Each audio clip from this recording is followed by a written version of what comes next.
Is that the HODLing Yeah. hat? Helmet from like 2 years ago, yeah. What was that from again?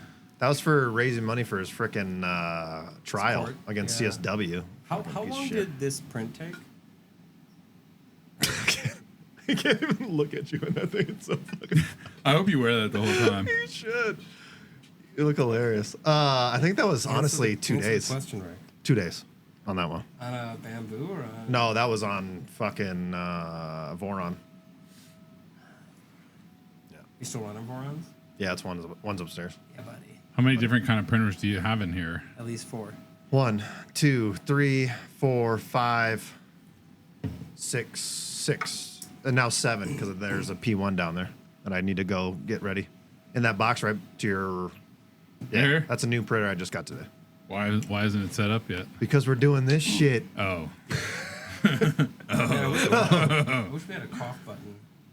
A what? A cough button? When I was doing the desk at Oh, could mute the mic. Bitcoin 2023, I like was coming down with a cold. And so you were on for like 30 seconds, and then you'd be off, and I'd be like holding this button, just like at the panel. And back to the panel. Back to panel. Couldn't tell, dude. Well, it's a pleasure to be here, everyone. I mean, you technically do. The board's in front of you. You can always hit mute on whatever you want. We'll play it. Don't do it, because then you're gonna forget, and then I'm still audio's all fucked up, and Zach's gonna be really pissed off. This helmet. Sent a lot of work here to set everything up, so. It wasn't that We had much to set the work. whole shop up to make it look like a real shop. Yeah, that was the hardest part. It was just like You brought in making a shop. racking, printers. This isn't even my shop. Whose shop is it? This is a replica of Rick's Just a shop. replica in a warehouse. It's like that Nathan For You show where they just like where they rehearse like as if they're going through this real life incident. It's also just like freaking Joe Build an Biden when he's entire- like, I'm getting a shot in the White House, and it's not the White House. Or a shot. Yeah. Or a shot. By the way, when are we starting this fucking thing? We started. Oh. Let's run it. Yeah, Hello. It's been running for like 5 minutes. Oh. Hopefully I didn't say anything I'll bad. just cut it somewhere. Let's do an ad read. An ant read? Ad read? Sorry, you can't hear me. Who's sponsored? I didn't realize we had Who has sponsored you? Like, nobody, dude. Nobody sponsored you yet? No, well, I did have Why are you one looking at me? sponsor. We had one for 6 months. Who? But then the bear market. Well, I can't mention them because they're not a sponsor anymore. So, Oh, yeah, you can't give Oh, money. damn. Oh, shit. Yeah, I just it's like fucked up my What are mic. the first 3 letters of their name? BTC. You know. I think I know. What are the last 3 letters of their name? Jesus. No. It used to be a Coinbeast. You remember them? Coinbeast.com. I think they're still around. Coin Beast? Coinbeast. I've They're, never heard of them in my they entire life, to be do- honest. them. It's like consulting, Oh. and they do like news and articles, and they just the show hasn't I need grown to- a ton. Can we still So, hear me pretty good there? My level's pretty good. You know, I've been having like really famous guests on, so it's really, Well, yeah. It's a huge. I mean, we got a guy with a plastic cat helmet, how I'd space like to- cat that's how I'd like to be astronaut. You remembered. got to start somewhere. Yeah, it started 2.5 years ago. So, Hey, everybody expects instant that's it. gratification. Low time preference. Exactly. Took me 4 years before I even helmet started is making miserable. $1, dude. Can we Really? be- Take it off. You don't have to. You couldn't have printed some padding into it? I mean, you can There's make your no own padding. There's no Also, I there's no probably wouldn't soft put it right spot there, in by it? the way. Nothing. No, Nothing no, about no. this It's just is straight hard. Nothing Yeah. about this is soft or comfortable. What's the temp? or- What's the temp at in the shop? It's getting warmer for sure. Oh, I yeah. can feel it. I mean, those printers are running. That's why I didn't turn any more on. 73. This is a sauna session. We're doing the sauna yeah, session. it's a hot yoga. We can run some miners and pump some air in there if you want. Amazing. Okay, so what are we talking about today? What's the plan? deal? What brings us out to Rick's shop. secret lair Secret lair. somewhere in north central Colorado? Yeah, It is very north. it is. There's some ways to get out It's here. great. It was a Now you guys understand why I don't come to all your shit in Denver. Yeah, no, I totally get it. I don't now. get why you live out here. I drove past a Because couple I'm not in the city. couple cornfields and Couple cornfields. cows, some horses. Oh yeah, it's But great. damn, we're out here. We're like basically Wyoming. I wish. I mean, it feels like Then we could have guns again. I think. Oh yeah. Yeah, I guess. Well, so all right. On the list of topics, it's a lot of it is around 3D printing and how that relates to Bitcoin mining and electricity, heat.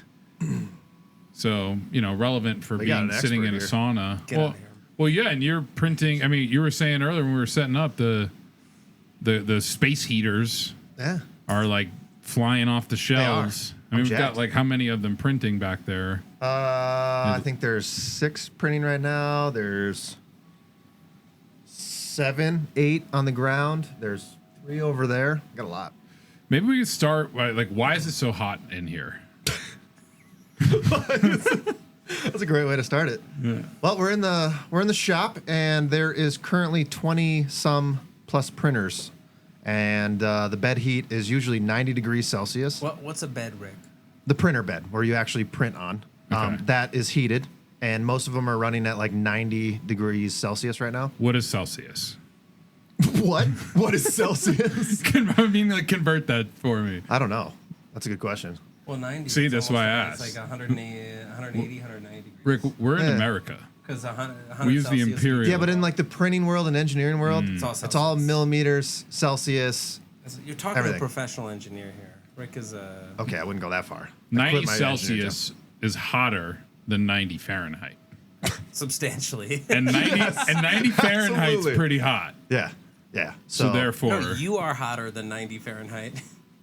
you run 98. Oh my god, 6.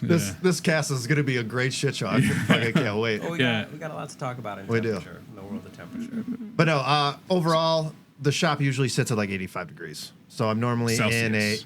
Fahrenheit. See, we're switching back to I Fahrenheit. You gotta be clear. Well, you want American temperatures here. So if it was 85 Celsius in here, oh my god, we'd be dying. we might as well start I wouldn't referencing be prices down here if it in was 85 sats C. and bits there at would the be same Russian time. dudes getting beat with sticks in the back corner. We would be schwitzing our faces off. It would be brutal. It would be nuts. You would die within an hour. You're hitting the. Oh my god, am I shaking it? Yeah. I don't know how. Oh god, I just kicked Oh it. god. Oh god. I'm gonna put you back. That's going to plan, Well, the problem is that we're fucking so tight here. I think the floor. You're like touching the floorboard, which is making the whole thing move. There we go. It's a pretty flimsy I tripod fixed it. stand. So. And now I can't shake my right leg anymore. Shake your left Your leg. left hand. Now it'll be on his leg. It's all fucked up. This is what happens when you film in a garage or in a shop basement. Yeah. Yeah. Everybody the aesthetic, expects though. like this massive warehouse we're out of. We're So not. how easy is it like to run a business out of your house then? I mean, you don't need a big warehouse. Like you can do it at home. Can we intro who we are, though? We never hit who we are. I don't Who think. we are? Well, you've both been on the show already, so. Oh, does that it like precludes? You don't have to. Well, I mean, like, I know who you are. Do you want to say who you no. are? The viewers know who we are. Yeah. Then, if you know That's who just- we are, That's cocky.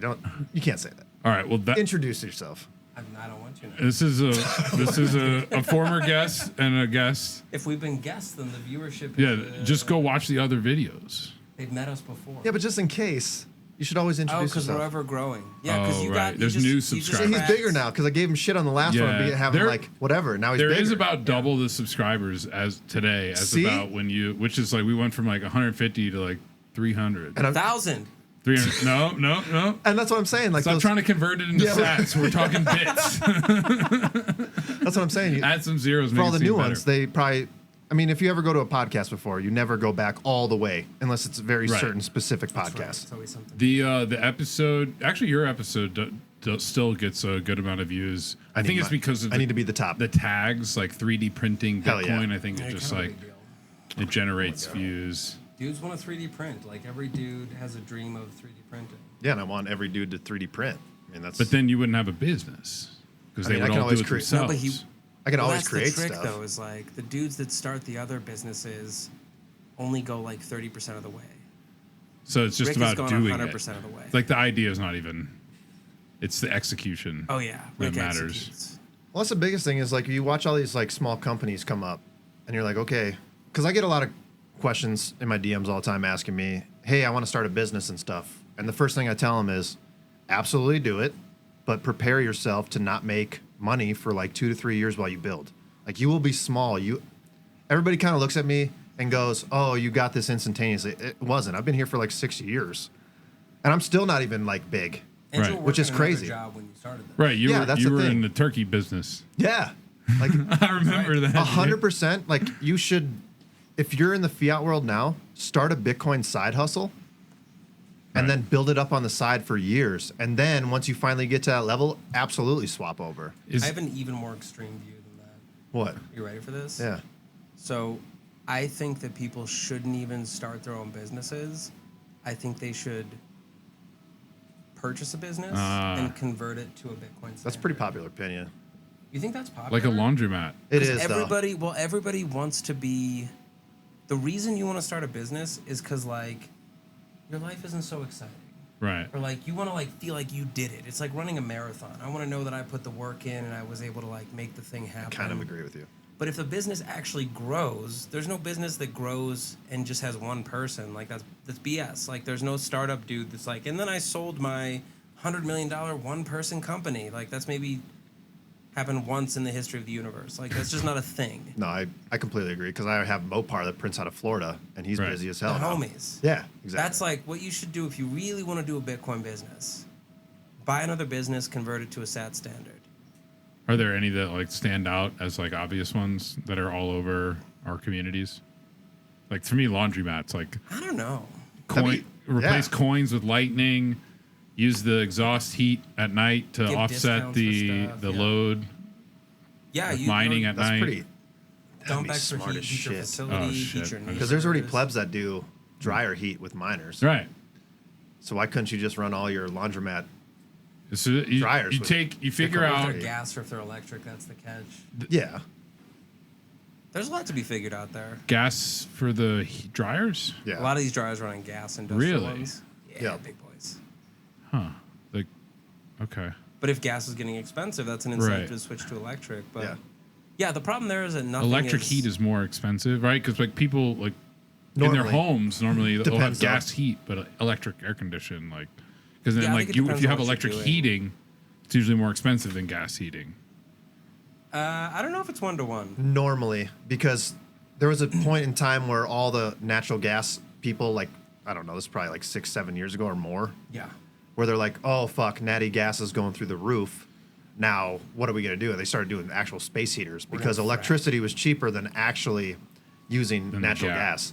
And then they fracked. That was a long time ago, but they fracked their way back. Yeah. And do you use just like exhaust heat to heat your home in the winter? Yeah. Or from here, or do you vent this to the rest of the house? No, so the shop, I pull all the air out normally because it just gets so. Because then it overheats the house. Yeah.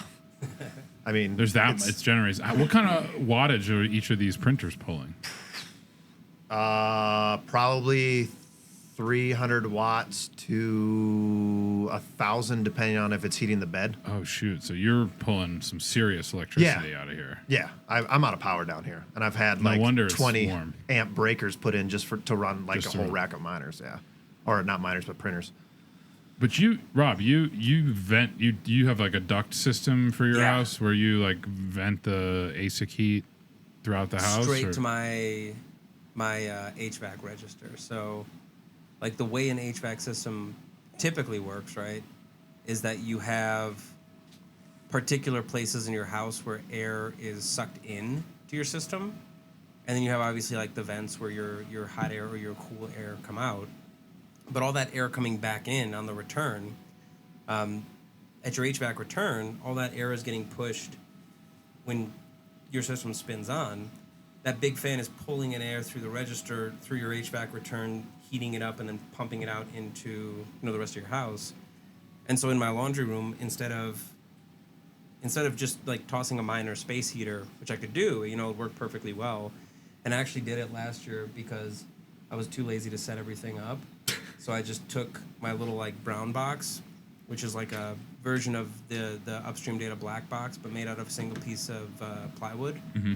I just had that sitting in my basement, and I just ran an S9 in my basement because I was like, every time I have to do it, I got to flip the inline fan. And actually, I was trying to donate sats to the local Denver bit devs. The hash rate. And the S9 rate, kept overheating, and I felt like an idiot. And I was reading the error logs, and then I checked the inline fan, and it was sucking and not pushing. Oh man, rookie mistake. Oh, you all learn. But it's a mistake you make every season. Oh, 100%. I agree. I got I to just turn 3 on mine. terahash with the air going backwards through an S9. That's proof of how beautiful the S9 is. How easy is it to switch that back? Like it's just like 10 You minutes? just turn the inline fan 180 degrees. Oh, okay, so it takes like 5 minutes. Yeah, it just goes from out to in to out. I noticed that you haven't pointed the hash back yet though. So No, because I totally. It's been a week. We haven't got that hash yet, and I'm really. It takes 5 minutes, but It's been 6 days. you know, I always thought Bitcoin miners were like opportunity cost is so important. Like every second you're not hashing, the difficulty is climbing. But this is it's interesting because I went to a miner facility and I noticed how many hundreds and hundreds and hundreds of miners that were either in repair. And maybe you can talk about like at a bigger scale. You went to one locally? Yeah, and I don't know like what you can talk about about Riot, but like I was under the false impression that like every miner that is out in existence is just plugged in hashing away at all times, which is not the case. Like there's tons of them down. It's like, oh, I just haven't gotten around to it yet, so I didn't plug it in for a week. But especially during the summer months. Life is pain. Does that happen on all scales? Like, it happens on all scales, but your ability to do something about it is radically different based on how big you are. So, like, if you're hashing in your basement, and if you're doing that, you're probably checking your pool. You're monitoring. You're like waiting to hit your payout levels, and you can send it to your wallet, and you're super excited. You're gonna notice if something goes down. Like, you're gonna notice if you're heating a house, your house isn't getting as warm. So, like, that level, very easy. The biggest pain in the butt is that you're going to have to, like, send out a board for repair, get a board repaired, like, fix a fan. A fan's going to die. Mm-hmm. And then if you go up to, like, the, half megawatt to 4 or 5 megawatt size, and kind of roughly you can get maybe 240 to 260 new generation ASICs per megawatt of power. 200 some odd machines. Okay, 200 some odd machines. That's a lot of machines. Right, you might not notice if one's down, right? Something's going to go wrong. I wouldn't notice it. If I had 200 machines running. If your networking is set up properly, it's very easy to, if you're technically competent, to write a script that says if the hash is doing something or if it throws this error, because these machines are feeding you tons of data. Right. Like tons and tons of data. If you do exports of what they're sending you, you're getting like 30, 40 discrete columns that give you various measurements that are coming from things like not just fan speeds and temperatures, but temperatures at different parts of the machine, like various changes in operation, like various versionings of things. The weirdest thing that happens when you get super big is that you start to see manufacturing differences in the stuff that's operating in your facility. So if you have like 3 machines, you might go, oh, I like my S19J Pro more than my XP or more than my, S19J Pro A. But if you're doing it on the order of like tens of thousands of machines, you start to see really, really discrete performance characteristics that distinguish these various machines. Like you start to literally see what the manufacturer does over the course of like months or years when they're releasing and changing and modifying equipment. And not all of it is good. There's a lot of people have seen in the industry that like some of the PCB boards, so like the physical board that the ASICs are attached to, there are runs of S19s. Some of them are made out of aluminum, and some of them are made out of that sort of green standard board material. And the aluminum ones, they get hot. They don't perform as well. Weird. What a weird And it seems obvious, but it's one of those things where it's like, okay, what the hell was the manufacturer thinking? Like they pushed out and a they new still version sold those as like regular price. Oh yeah, because Bitmain are just like, they may be operating out of China, but they are just absolutely brutal capitalists. Yeah. Brutal. Yeah. Well, they don't give a shit. They're selling them and people are buying them. I saw the mass quantities. S21s are all already pre-sold out, like for.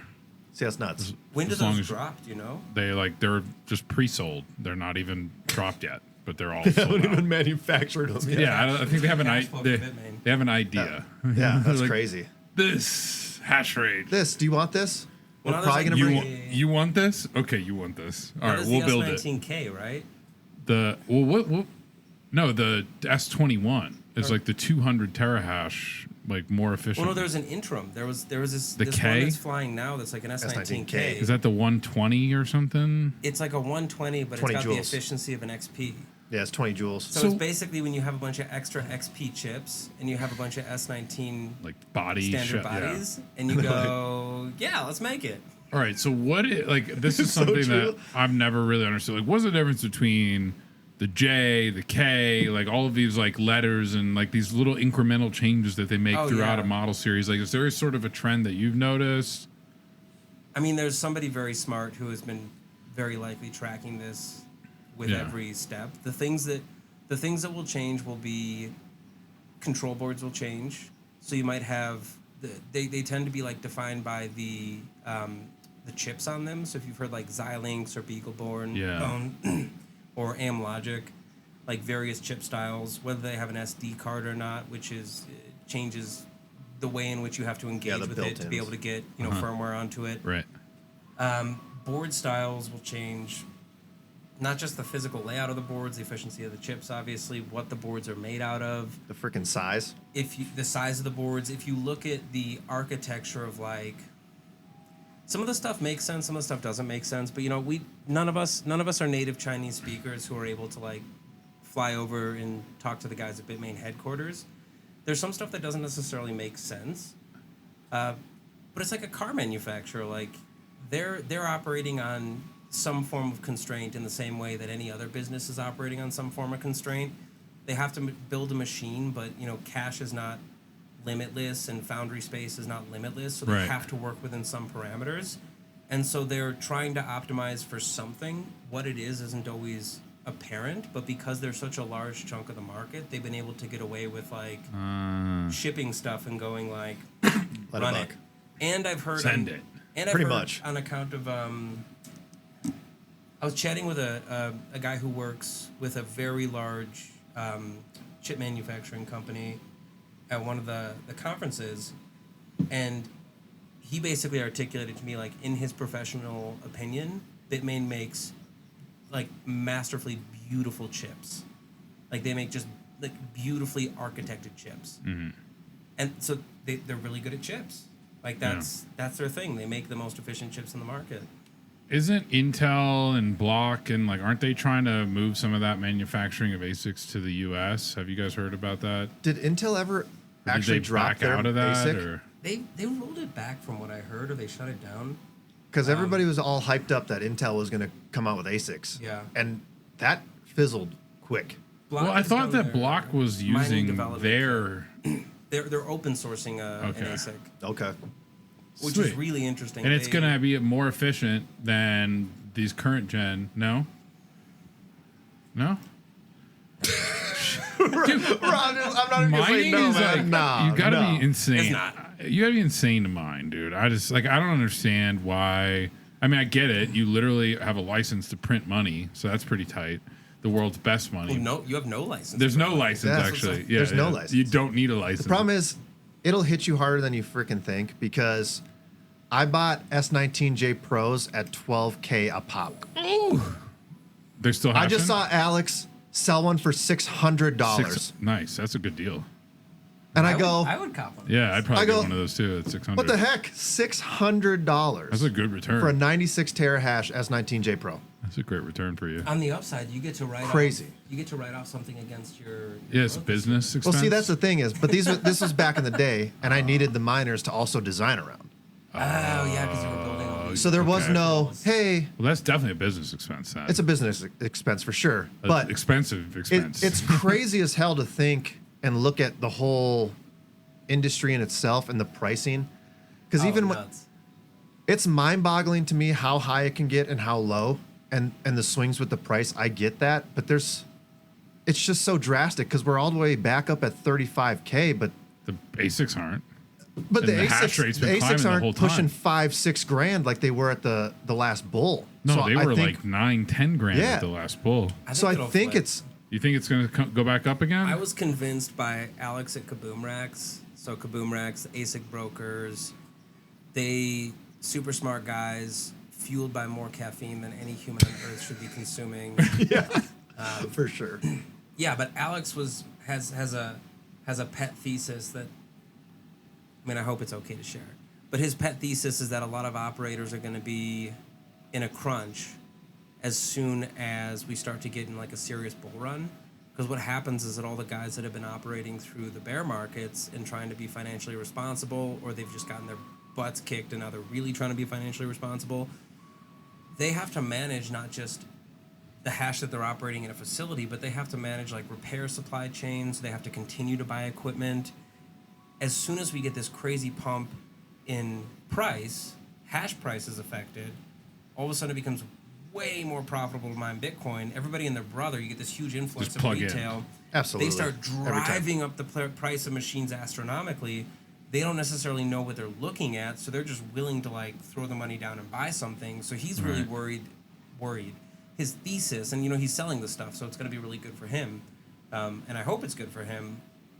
His thesis is that a lot of people are going to get crunched because they're going to wind up in the situation where retail getting in for the first time is competing with these like legacy operators, guys that have been going through a full cycle and a half at least. Right. And it's like these guys are looking for parts. These guys are trying to learn like the ropes, how to set up a facility. Right. And it's going to be the same stuff that we were looking at 3-4 years ago. But is it not? I mean, like every halving is just a kick in the balls, right? Like you get a 50% cut overnight. Absolutely. And throughout the bear market over the last multiple years, hash rate has what, 4 or 5x'd? It's been nuts. I mean, since the China mining, since before the big China mining ban and the hash rate drop. Yep. It's probably 3 or 4x since before it dropped. Yeah, it's huge. And maybe 5x. It's crazy. Since the bottom of the trough. Like 400 something exahash is where we're at now. Yeah. And the difficulty's like what, 60 trillion? I don't know. The number's getting so big I don't even. That's an inconceivable number. Can we talk about hashing for a second? It's nuts.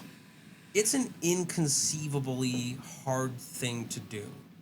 Hashing? Like it's find a block? Proof of work is so freaking beautiful as a concept because it takes this idea of like human labor and turns it into machine labor.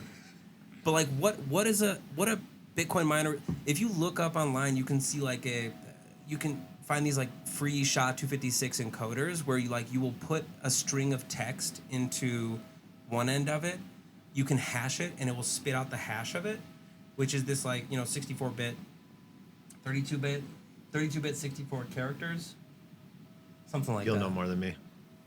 I just designed something. There is correct. It'll either Fahrenheit or Celsius. Uniformly long thing. But if you go into one of these little like SHA-256,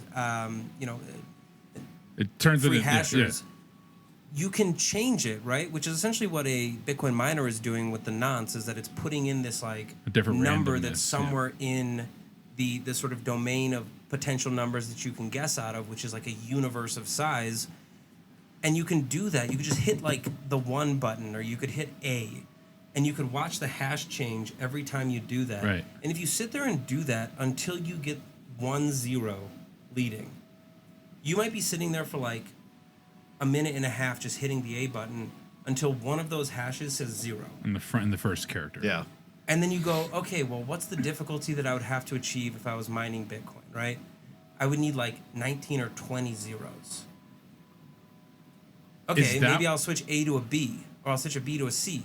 Like all that you're doing is you're changing the input variable through the nonce, that then when you hash it, you get this number out that you can't predict kind of going into the equation. It's one-way math. That's like psychotic to think of, that a terahash is a trillion.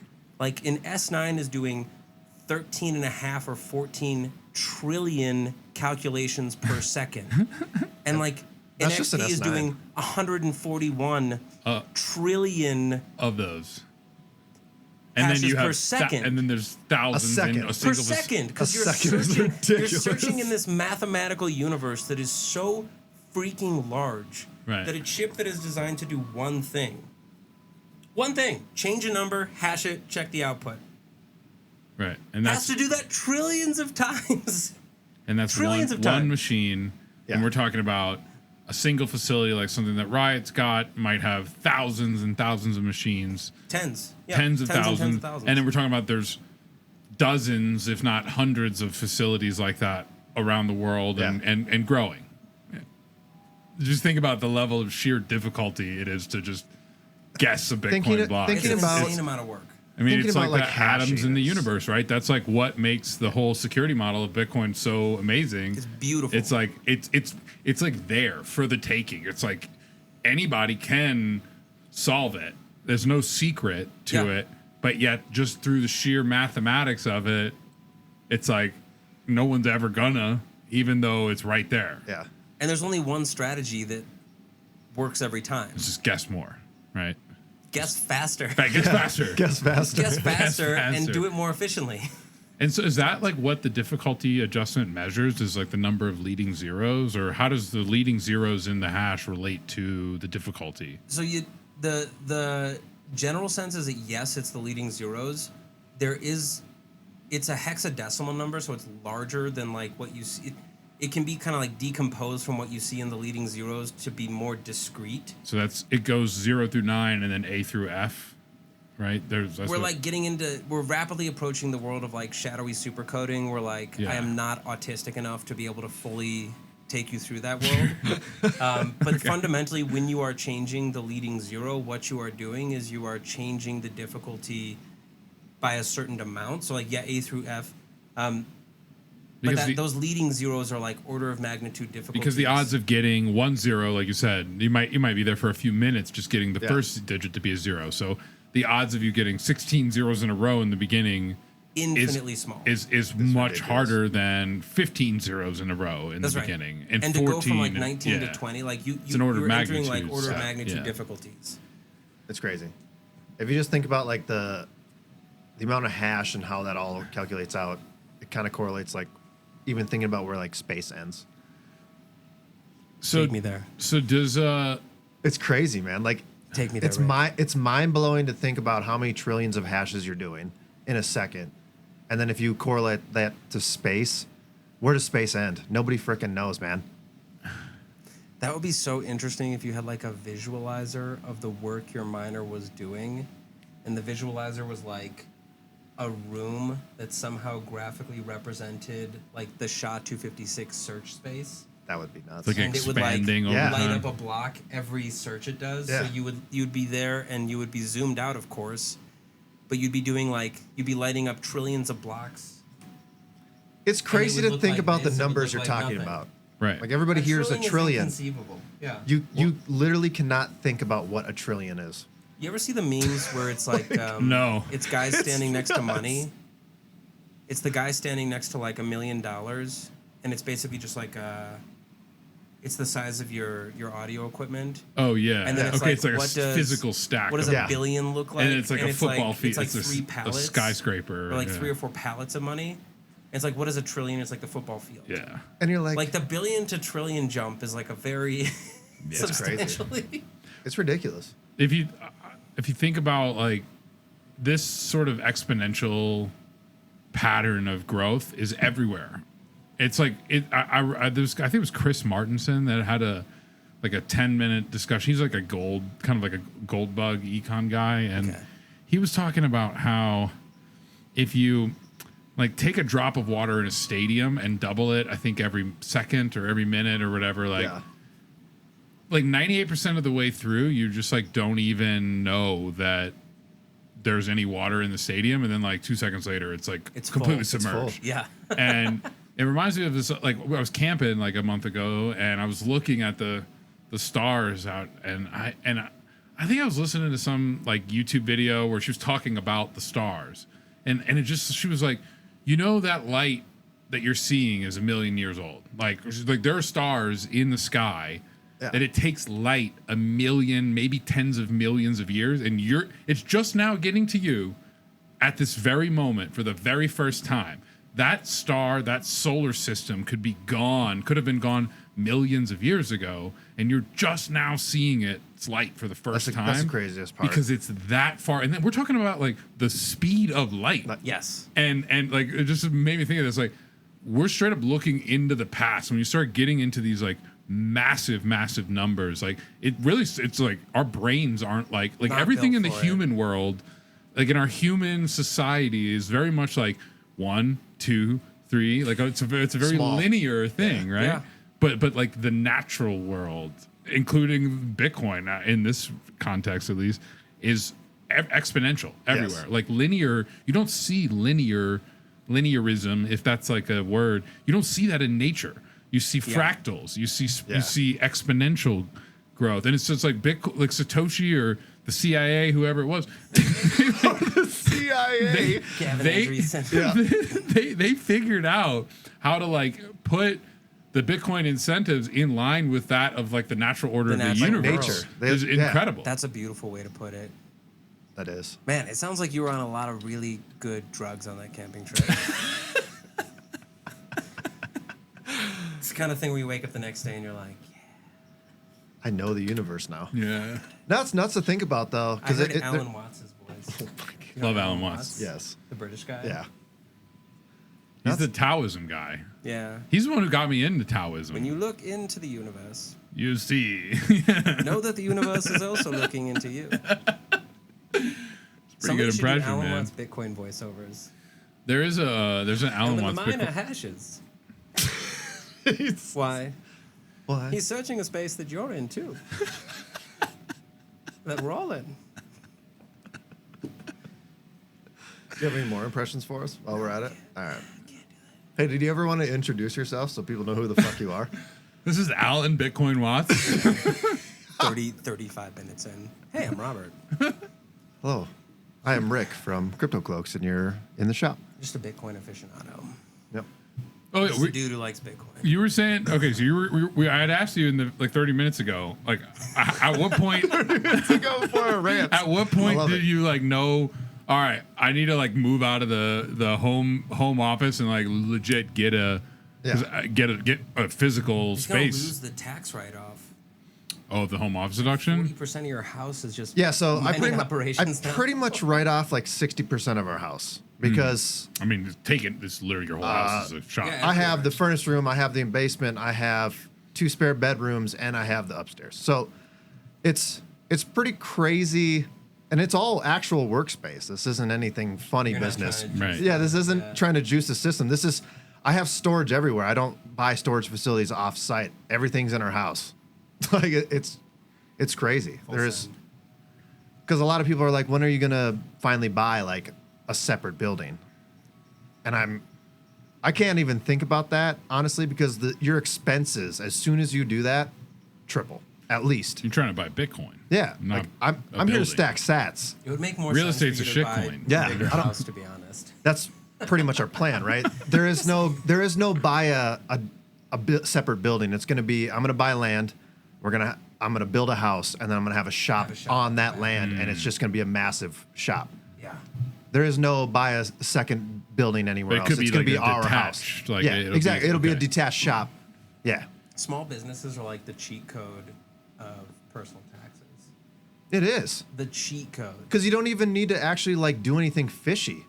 Right. If you It's run your own literally business, how you taxes just the whole write stuff system's off. written You play the game. up for Hey, you that. have to use stuff for your business. Yeah. You will use that stuff for your business. You can write it off. It incentivizes you to produce something because it's like, well, Yeah, it's beautiful. but it's also somewhat of a broken incentive because I've literally heard people say, well, it's a write off. And it's like, yeah, but like you're still spending 70% of it. Like it's like, oh yeah, it's a 30% So write write-off- off against That's your true. That's the whole but thing. you still shouldn't just like spend money just to spend money just because it's a write off. But it does lower the threshold of what, because you can deduct it. It does like, okay, well, That's where it comes. It helps me break even sooner, or That's right. make it more. That's It a tough incentivizes thing. you to invest in. You got to like balance it, right? Because yeah, there's been years where I buy 10 printers right. just to offset costs and how much money you make in. But it is a tough one of trying to debate on like how far do you want to go. Like I don't really care about tax write-offs. They're nice. So anything that I have, I'll definitely write it off. But I'm not going to go spend more capital, more fiat just because to get a tax write-off. Yeah, you 'Cause- don't want to let the tax tail wag the dog. Absolutely That's the saying I've heard before. Yeah, it's true because there's a lot of people that do that. They write everything off, but there's no point in spending It's such a pain in the butt. all that money to get a tax write-off because eventually, That time. yeah, It's such a waste to track it. it is. It's a huge waste of You time. got like 40 apps and like 700 different receipts. There's no point. How often do you need to reinvest in new equipment for your printers, for or for a home mining operation, maybe like to both of you? Yeah. For printer wise, it really all depends. I don't know. As soon as I hit a certain point where I'm at, like, maybe it's been 3 months where I have a huge queue that I can't keep up with, is normally when I start buying printers. Just to try to get the queue down, because I don't want my customers waiting for so long. Right. So it's a tough balance. So normally it's like 2 to 3 months. If I have all my printers running 24/7 and I can't keep up and my queue's still building, then I start buying more printers. Can you start calling it your mempool? So that's the thing is I kind of want to. I want to have like a printing mempool of like, oh, this is what the queue is. It's the mempool. It's the CryptoCloaks mempool of, hey, we have 150 orders in queue right now. You guys are going to be waiting 2+ weeks for orders, and that's just how it's going to go. If you set up like a spreadsheet or some kind of database, and like whenever you probably automate it, and so like whenever you fire up the print, yep, it just like registers that in the database and says like now printing, and it shows like a list, and you have like a webcam here that. So the best part is I talked to my web guy, and then you issue a token. Bruff. And no tokens. We're not doing any of that shit. No. I talked to our web designer guy. The ICO is going to be huge. It was already huge. Did you see those rainbow dicks? Come on. But no, our web designer guy was like, hey, it shouldn't be too difficult once you set it up, because what you do is on each product, you have X amount of hours, how long it takes to generally create it. And then you have a back program or API that's pulling all the orders in your processing queue, and it knows every single product and how many hours, and it goes, hey, here's your mempool. This is how many hours you have to print, and excess, this is how many days it's going to be to get all those orders through. And there's cool. I know was Octoprint, like it'll show you like the G code printing in real time too, so you can like you can monitor sort of the status of it. Yeah, I mean, all on Prusa Slicer, if you have it connected to your computer, every Prusa, it'll show you as you go. If you go look at the Prusa screens, it'll say how many hours remain of that print. Yeah. So it's all there. But on the website side, it'd be really cool to say, hey, this product takes 7 hours of print time. And now in the order queue, it has, it automatically detected that there's 6 of those products in the order queue. So now it's going to add all those hours together and say, hey, like these orders are going to come out in X amount. So you're upgrading equipment more so based on your own personal capacity, not the exogenous factors of the printing industry. Whereas like with Bitcoin mining, it's kind of the opposite. Like it's so ruthlessly competitive that an S9, which was the king of hashing 6 years ago. By the way, it's still the king. Just like Rob said, it's the king. It's the king of tanks, man. But I mean, it's like 10 terahash. And the new S20, 13, please. Not if you're underclocking it for most efficiency, which you should be trying to do at this point because it's so inefficient compared to the newer gen machines. Like, so like with mining, it just seems like it's such a psychopathic business to get in because it's so competitive. The old machines are like they're so uncompetitive. Like, you said there was like $600, a machine that was $12,000 a few years ago. Like not even a few years ago. That was like 10 months ago. Your printers aren't depreciating like that, right? No. They're still perfectly competitive in like what they need to do. Yeah. Yep. So not only are you having that factor in mining, but then you also have, by the way, in April next year, you're going to wake up one morning, 50% drop in revenue on top of all of that. Yeah. But people still do it. Yeah. Well, they're getting smarter at it. I'm convinced that the days of just plugging in hash are like quickly ending. Yeah. And I have like a thesis I'm working on, which is that anyone who doesn't have really tight business modeling operational skills is going to be absolutely wrecked in the next few years. Because it's just too competitive. I think competitive is the wrong word. I think you over leverage. That's what it is. Everyone is competitive if they have a model that works. The question is, at what scale does that model work? So Costco sells a $1.50 hot dog. Bless them. And they $1.50 with a Coke, right? Yeah, and they lose money on that freaking. They do? Yeah. The existence of the $1.50 Costco hot dog doesn't mean that nobody buys hot dogs anywhere else. It's a loss leader to get you in the store, right? There's this Absolutely. other business that's built around it, right? Like, Lucky Dog in Chicago is still ripping out hot dogs. The dude in New York who's working out of the Dirty Water dog stand, he's doing the hot dog thing. Like, nobody is not buying from him because the Costco $1.50 hot dog exists. Right. And I think there has been this meme that goes around that is just like the most naive sense of how a mining business works, which is, what's your cost of electricity? What's your cost of electricity? What's your cost of electricity? And yeah, cost of electricity is critical to your operation. What's the efficiency of your machines? What's your efficiency of your machines? You have to throw out your machines as soon as they become inefficient. You have to buy all new machines. Right.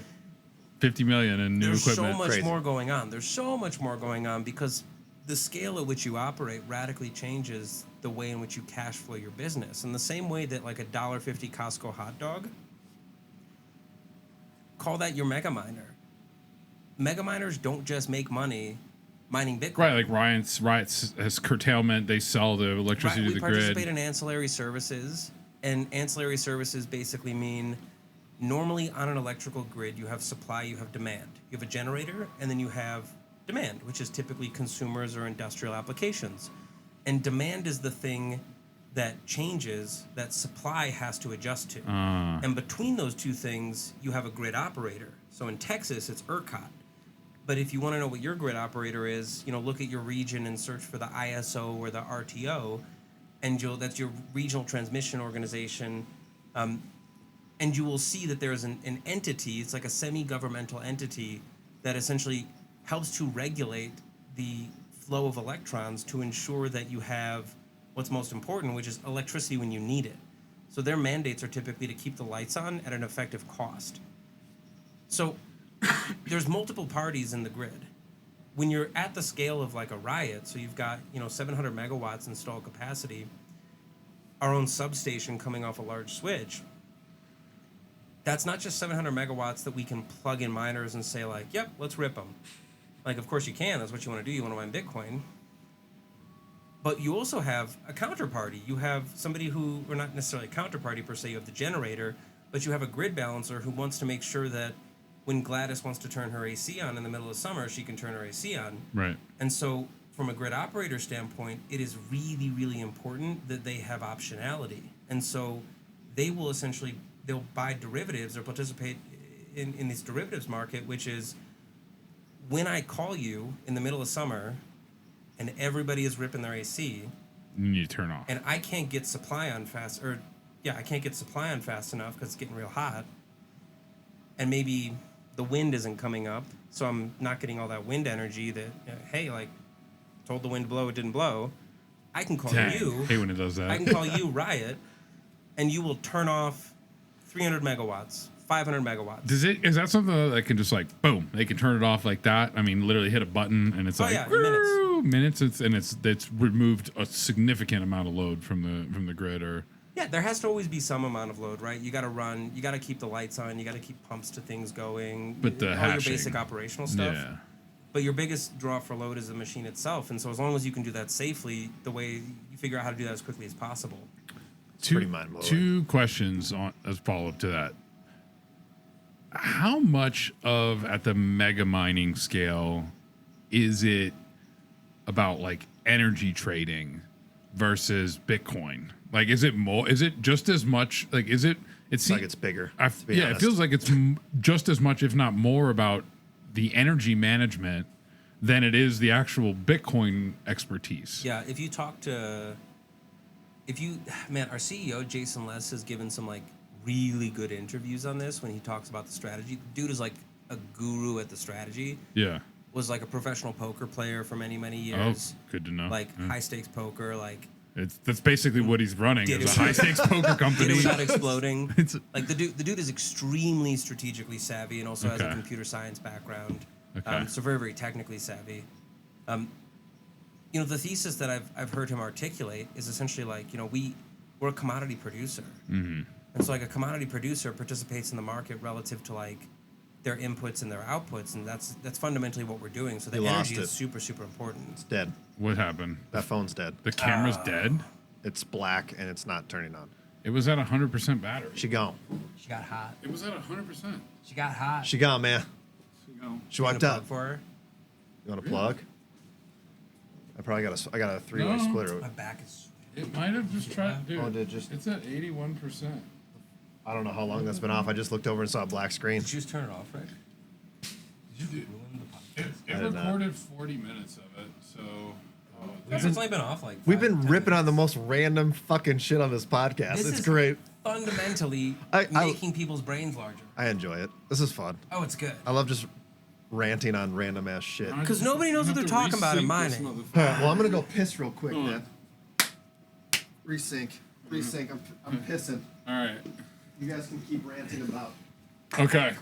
So you're asking Rob anyway. So. It's about energy too. yeah, so 100%. it's like just as much energy trading, commodity management. Well, I don't know just as much. You know, like fundamentally, we're a Bitcoin mining company, right? Like if you read any of our public documentation, like we're reporting the Bitcoin that we mine, and like of course we're also reporting the ancillary services we participate and the revenue that we generate from that. But if you, I don't know, I haven't seen anything that says it's like just as much. Like fundamentally, we're a Bitcoin mining company, but the energy side of things is very important, and like you can see that reading all of our quarterly filings, like monthly filings, things like that.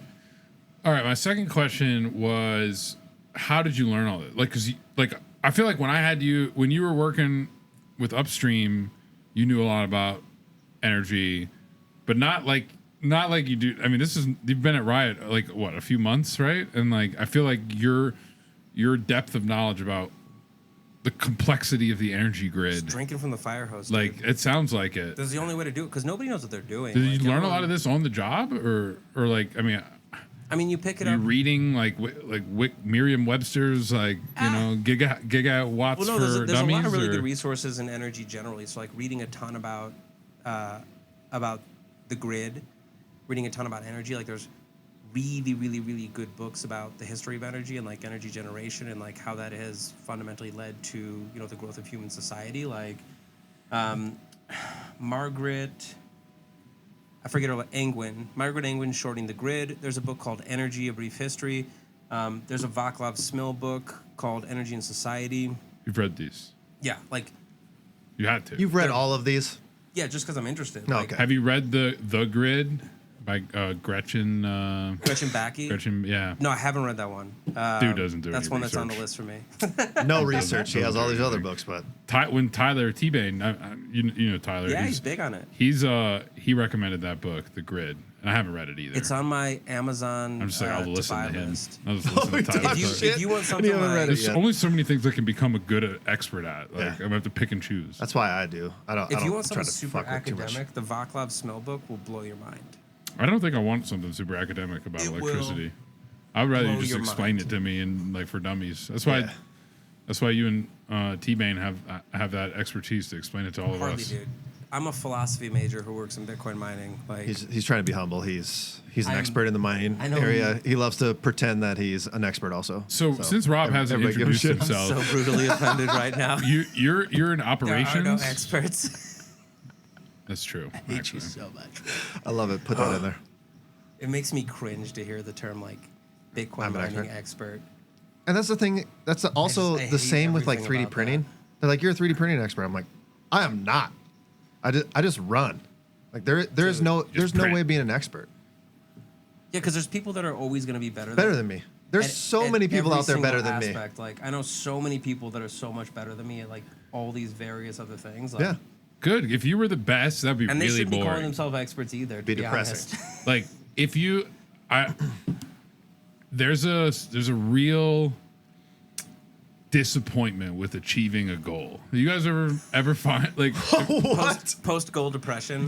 do you know what I'm talking Yeah, about? like once you like get you what you Because you have nothing to yeah, look like forward okay, to. for people's like HODL number, it's like, all right, I'm gonna get to this many Bitcoin, and then like the Bitcoin market crashes for 3 years. You get to it, and you're like, what all do I right, do now next? what? Like move the goalposts, or like you get Can a I get to promotion at 200? work, or like you're like, I'm gonna work in the Bitcoin industry, and then you do, and then you're like, cool, it's still a job. Like Yeah. there's like there's nothing like the dissatisfaction of a job well done.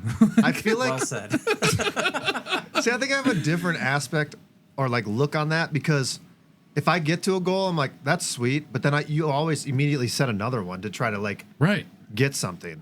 So I always celebrate a goal that I break because for me as like a small business, when I run a small business, if I like break a record on a month or I sell X amount of whatever, it's a goal. And once I do it, I'm like, fuck yeah. Now you know you can. Yeah, now you know you can. Like all the hard work that you've been trying to do or putting into it to achieve that goal, you got it. You reap the rewards. But the thing that a lot of people do is like they stop then, right? You got your goal, you're done. Right. No, the thing is you always got to keep improving yourself, always keep building. That's my biggest thing is like absolutely have goals, achieve them, hit them, but don't stop once you get your goal. Set a new one because that's how you like make yourself better and that's how you like succeed in anything. And you'll always have that dope hit once you hit your goal. There is no post-mortem depression of hitting goals. Right. You'd have to be like pretty depressing to like rest on your laurels in this industry just because stuff is growing so quickly. It's very easy to stay excited. That's the thing is the space changes so fast that there's no way to be like the best or not have another thing to reach. Like even when I design products, by the time I get something done, there's already a million new opportunities to hit. So you pick one and you shoot towards it. How do you know when to like really go for something? And like how do you know when you're like this is I'm doing it versus like okay, Bitcoin mining sounds insane.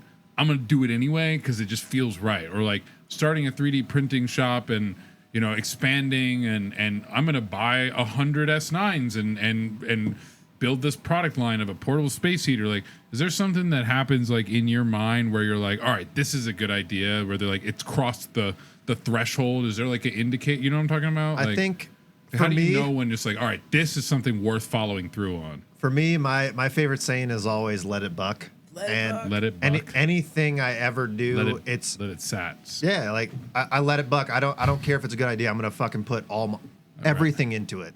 Yeah. So whenever I design something, whenever I sell anything, I go all in. If it fails, it fails. I mean, I've had probably products that don't sell very well. Obviously, everybody's gonna have that. But the thing is, you find something else that you want to put all into it. Like the space heater cases. This has been blown. This is blown up more than I ever thought it would have been. Yeah. It's open source. People can print their own stuff. I'm seeing hundreds of people literally send me DMs and just say, "Hey, I printed it. Thanks for having it." It's nuts. In addition to all the ones that you're printing for others. Like sell it. It's crazy to me. So trying to figure out which thing to go all in, I never do that. Whatever I want to do, I go all in and try to build it out. If it doesn't work, you move on to the next thing. You find something else.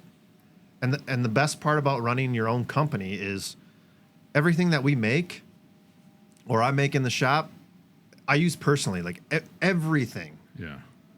So it's easy. Like obviously I'm going to go all in because I'm going to use it myself. And a lot of stuff comes from the community of Bitcoiners and they give you ideas and you're like, absolutely, let's fucking make it. We make it and then people buy it. I mean, so there is no picking and choosing which things to go all in. It's if you have something, you go all in. Yeah, you go all in no matter what. If it flops, you're done. Can we tie it back to hashing? Yeah, do it. That's why you're here.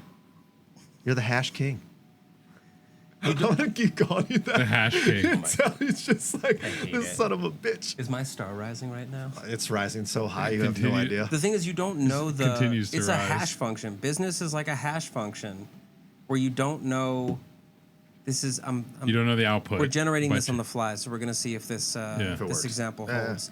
You don't know what the output is going to be, but you have to put in the effort to go through the process regardless. Uh-huh. And it's like before I was working in the Bitcoin space, I've been working in startup for almost a decade, and worked with an accelerator in New Orleans, like consulting with like early stage folks. Right. And one of the biggest things that when we were doing this like early stage coaching that you would have to like disabuse people of was the idea that all they had to do was like perfect the idea, and the world would just like suck it in, and it would just become part of the world. Right. If you build it, they will come. They will come. Like they just and had it's not this, a lie. like, it's not? No. Yeah. They had this idea that like if I just had the idea, it would be there. Like the thing would exist and it would be real. They never thought like if I build stuff and keep building stuff and then see what people like when I build it, and then see what more people like when I build it, and then build the shit that people like more of when I build it, that's how I would be successful. Right. Because you want to feel like a genius. You want to be like, I've cracked the code. It's like, dude, you're bumping into the walls. Like I spent like 10 years of my career just like bumping into the walls. And it's, I don't know, I was thinking about it recently because it can be very easy to get, I think other folks will get like disillusioned or feel a little bit disappointed or disenfranchised because you're like, well, I could have just gone and worked at a corporate gig for 8 years and I would have had this stability and 2.2 kids and 2.2 kids. And like a lower back problem from sitting all the time. But the thing it's like you don't think about all that. No. If you're in a startup space or if you're running your own business, is that all these ancillary skills that you learn along the way means you're always failing up. Mm-hmm. So it's like there's no limit to the at-bats that you can take when you're starting your own business, especially when you have a skill that's like transportable and continuously scalable based on how much work you want to put in. Like if Rick just wants to cat up 3 new things and be like, fuck it, like who wants this? It's done. That takes him 20 minutes, and that's, you know, potentially an opportunity for something to start popping off and be very, very cool. And then if something pops off, then you go, oh, maybe I'll put a little bit more Double time down into that, right? Yeah. So it's like hashing. You don't know what the output function is going to be. You don't know if you're going to get the reward. But you just have to go, like, you have to just crank the iterations and not be depressed or pissed off that you have to keep doing the work because, like, there's no other strategy. Like, life is kind of a hash function in that way. And Right. the best And part even is, like once you solve the block, like there's just another block right after. That's right. Yeah. And then So it's once like, you hell yeah, there it is. once you sell your Got company for $10 million the day after, you know, like now what? there are dudes that like blow their brains out because they don't know what That's else what I to said. do. The dissatisfaction of a job well done, man. That's the thing is Nothing like it. everybody's like, what are you gonna do when you retire? And I go, I'm doing what I'm gonna do to retire. Right. Like worst case, I'm gonna have other people run printers, and I'm just gonna sit on the sideline, design shit in CAD because I truly love that, and I'll just give it out for free. I don't give a shit. What are your grandkids' names gonna be? What are my grandkids' names gonna be? Right here on the pod. Come over here, Junior. They're gonna watch, be like, that was where your name came from. I mean, at least one of them, Little so- Cornelius. Would you check the extruder? So when Check we the have a extruder on number 4. when I have a kid and it's gonna be a boy, it's gonna be my name know the this? third. It's, Announcing that or predicting? no, that? no, I'm predicting. It's gonna be okay. hopefully it's like a boy because then I can have Are like you a the third. second? I'm junior. That's a little. I want a sexist, Rick. third. Yeah. And then What hopefully if the it's a third girl? carry. Well, then we'll figure that out. We already get Don't sound so disappointed. We'll figure no, it out. no, the name. We'll figure the name out. Your wife doesn't watch the podcast just you do, gonna, right? You're just gonna throw this kid to the wolves, No, obviously it's gonna be awesome. Rick? Well, it That's depends on heinous. if- I'll be boy. at the door with a shotgun to any guy that comes to my daughter if I Dang. have a daughter. I'll tell you that right now. That's not even a joke. You do listen to country music. Hell yeah, man. Park across the But no, street if it's a boy, hopefully I have a boy because then I'll have a third, and then the grandkid hopefully will be a fourth. Because you don't hear that anymore. The fourth, like multiple consecutive. Yeah, like generations. you have senior, junior, third, Yeah. fourth, like It's big. that whole What's so great about your name, though? nothing. Just- But I'm saying I think It's it's the cool to have. lineage. Yeah, exactly. Yeah. I think just like Yeah, that it's very- it's a tradition in classic general tradition, yeah. has died. So people put their. I've And seen it's not more just people put having like my the name. family name and like a It's middle about name or carrying on the something. family legacy. Yeah, like I Right. think Being a that's part of super this important. I think a chain lot of people of- killed that This chain of family. Yeah. because you It's never like a hear. tap leaf structure. Because I guarantee you, in like any new generations, you never even hear junior. No, anymore. everyone's No. naming their kid like Weird ass stupid shit. Juniper, Yeah, it's dumb. Like, there's no point. lavender seed. And for me, family, like the more I've become in We have Bitcoin, boysenberry. yeah, right. Yeah. Like it's crazy. The more I've sat in the Bitcoin space, the more I've become like family orientated. Like, Yeah. my values have That's definitely common. changed. Like it's true, and it happens because it shows you like all the good shit. What do you think about because Bitcoin's just money, right? Like, why is it that you think people are so like into family in this community? Is it because of the low time preference and sort of the first principles Because tendencies? when things or are stable, you can do stable things.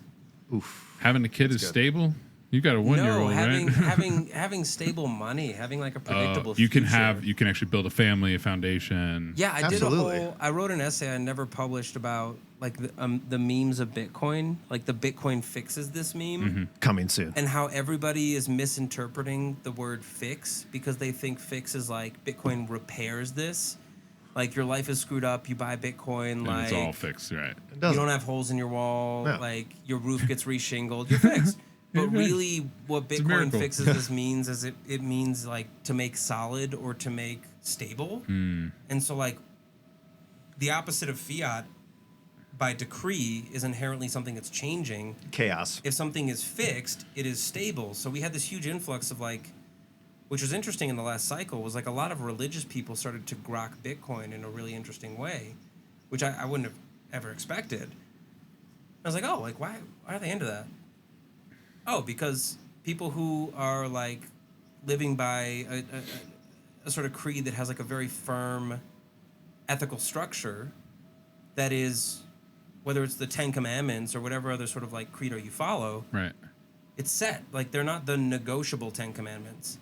It would make sense if you found like a money structure that was like, this is the money and it is firm and it is fixed and it is immutable, as opposed to like, we're going to change the interest rates and destroy the value of your house. So I think it's all connected to that. I think that's where the baby thing comes from, is because like you're more comfortable to have a kid if you know that you're not going to be robbed over the course of the next 10 years. 1,000%, because that's kind of like where it changed for my wife and I. Like going down the Bitcoin rabbit hole, your views change dramatically. Like Right. before Bitcoin, I didn't have any hope for the fucking world, and I was like, nah, fuck this. I don't want to bring kids into any of this. So common. Yeah, and like Blackfield, and that's the problem. Yeah, is like yeah. you Because get you were killing so many turkeys. Yeah. Probably. Dude, that'll Like do it. You're Like you bringing get- that home, that Yeah. Dude, dead the turkey. turkey like you get energy. sucked into that fucking Dead turkey turkeys. energy. Man, I'm haunted by dead turkeys. You gotta man. watch Did you see the one last upstairs right now? episode. It's fucking Rick coming talked down. all about his professional slaughtering of turkeys. I did. If you haven't seen that, There's one. funny. There's some guy that reached out and he was like, "Hey, there's like I saw a tweet a couple weeks ago that was like, "Hey, this is like low key what these ranchers do in killing turkeys." I go, "Do you want to see?" I saw those photos. I go, "Do you want to see what like a turkey manufacturing plant is?" He goes, "Yes." And I go, "Okay, I'll DM you a couple of pictures." He goes, "Holy shit! I didn't know the scale of this." I don't want to see those pictures. It was Wild. And I sent You Rob a couple described too. it, and that was all I Yeah, needed. I sent Rob a couple of pictures. I was like, "Oh," he's like, "Oh god." Yeah. I could smell it. I could smell You the can smell it pictures. through the picture. It's just shit and blood. That's all you smell. It's great. It's like downtown Denver these days. It's And you wonder why I don't want to live down there. I'll tell you Dude, that. Why I am I know. up north? a turkey blood. Get away from that shit. I'll tell you that right now. Yeah. Yeah. You're quite a ways away from And it. I want to get further away. So, So now you want to have kids. yeah. Well, How you're- did that evolve? Because was it just you, or was it like you were so excited in the Bitcoin space, all of a sudden your wife is like, "Oh, Now I was, Rick is so positive." I think and it was- excited." I don't even know. I think it was more just the whole. For me, I got orange pilled hard and I went down the rabbit hole. But then, like, the more I talked to the wife and everything we discussed, like, family is important. Like, Yeah, of fuck, course. fuck the system. And I think my Bitcoin values are wearing off on her. Yeah. I don't think she's have not that a effect. she's not a Bitcoiner per se, like 100%. Like she's like, oh, that's your job. But through it's Bitcoin through you. through proxy. She understands like a lot of it. But I think in general, it's just you get sucked into the abyss of fiat land where don't have kids. You wanna chase that career. And I mean, there's Right. been tons of people that have always preached on this shit in Bitcoin, and it's true. Like there's a reason why we say that. Like when you go down the Bitcoin rabbit hole, your views do change. Right. And when you understand solid money and the ethics behind it, you want to make yourself a better person. And that's the most important thing that I've learned in Bitcoin is I have hope for the future because of the money, where before I didn't.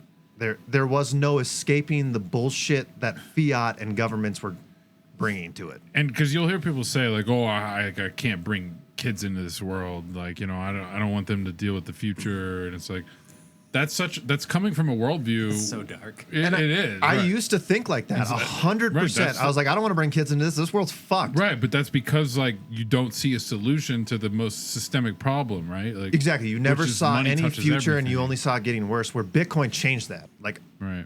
I'm all in. And if Bitcoin fails, well, we all fucked up. Yeah, but people ask me that. I'm too. all in. If What are you Bitcoin gonna fails, do if there's Bitcoin nothing fails? else. You can 3D print, I guess. Still, I can 3D I'm print done, products for dude. fiat, but I don't give a shit. It's podcast about getting over trauma.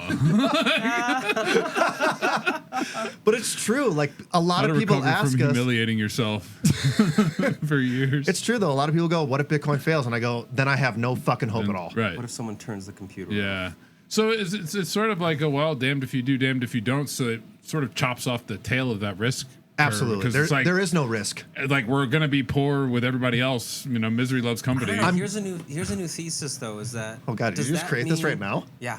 Does this mean that Second new Bitcoin? thesis in shit. a bunch of camera. Does this mean that like Bitcoin Fucking is shaking it. fundamentally a faith community? Yes, this is why when we opened the Denver Bitcoin Hub, the Yeah. space, we were talking about making it a nonprofit. It's church. We were thinking like a fraternity structure, like where it's like it has members that have a shared goal. Like, Yeah. It's a but faith then community. we're literally like, yeah, it's probably just a church. It's probably just like Yeah, 'cause straight you have up to- like you're Sunday making a leap. Satoshi Sunday service. Like come in like it's funny. the mempool's filling and That's what you. But you have to. Like Bitcoin, to a pass point, around is a the religion. yeah. This is an open dime for Yeah. is it tithing? It is Pass crazy, around though. an open dime. Yeah, But it is a faith community. Is like it really is. because if somebody is Money's built on faith. orange Yeah. pilled, and of course you could like go absurd with it and say like everything is a faith community. Like you have to believe in an ideology, whatever. You don't have to. But there's a certain element of like you're making a sort of leap of faith, like a forward looking like there was like the Kierkegaard, the existential, like the leap of faith was one of his like main concepts. This idea that like you have to like jump. Like there's a certain point where like you can't just logic it out Right. because you don't know what's going to happen. You can't just be like, well, There's we a did the feeling models and like we involved. did. Yep. There's a certain kind of sense. There's like a sentiment of like, oh, it could be as benign as, oh, I went on Bitcoin Twitter and these people were saying bizarre things, but I thought it was kind of funny and I seemed to like some of them. Something stood out. That Or you go to there a was some conference truth and you're to like, it. oh, these people seem like They're not. happy and they're enjoying each other. And What and conference did you go to? They're, I haven't been to that one, Miami dude. was pretty fun. Miami was I've fun. dug it every year. I've- I've gone. It was fun. Every conference I've been at, it's always been good. To be It's honest, the vibe. no You matter pick up what. the Like, vibe. Well, and that's it goes back to what I was asking you guys earlier. It's like, how do you know when it's that thing? Like, if it's like, all right, this is like something I'm going for it. Totally But it's a don't. feeling. It's a feeling it's more the than a thing that feels logical. good, yeah. And that's what I was trying to uncover. Is like, is it because that's how it is for me? It's like it's just a gut feeling. It's an instinct. There's not some grand calculation that I'm like based on this probability of success. It's like, nah, dude, it's probably gonna work, right? Yeah. Like when we were setting up today, we had no idea how the setup was. We're gonna wing it. It'll work. I mean, this is a pretty brutal setup, but we made I it mean, happen. wait till you see the post production. Oh, I can't just fine. fucking wait, man. You don't know how stuff is going to work out fundamentally. Ever. But you just go for it. Yeah. And you go for it, and if it feels right, this is why I like the grand gesture, like standing outside the boombox, winning the girl back is like, it's nice on TV, but it's Right. not really how life works. And like, That I don't feels know, wrong. When I started getting into Bitcoin, I was like almost embarrassed to be as into it as I was. Yeah. And this was like 2017, 2018, Yeah. where like something about it hit me, and I was just like, oh, this is dope.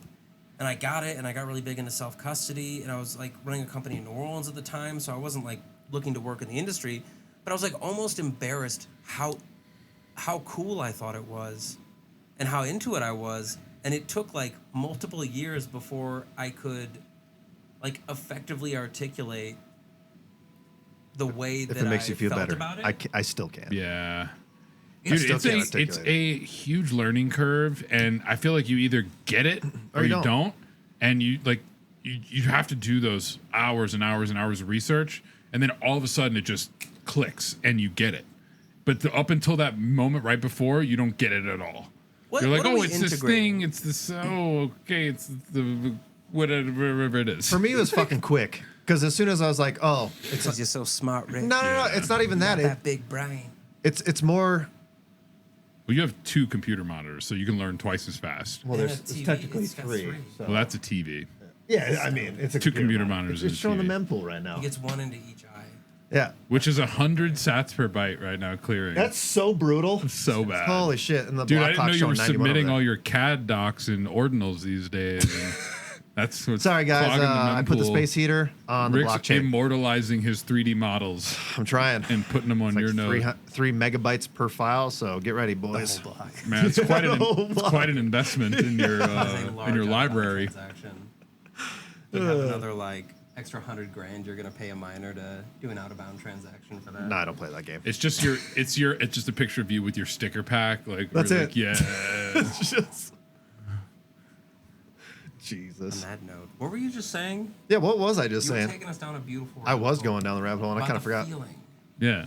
It's a feeling. We're on More the than it's more than a feeling. More than a feeling. It's like Journey, dude. It is. That's Okay. Boston. No, Oh, is that it was more. I learned pretty quick Oh, because yeah, it is I always just Boston. hated the freaking government, right?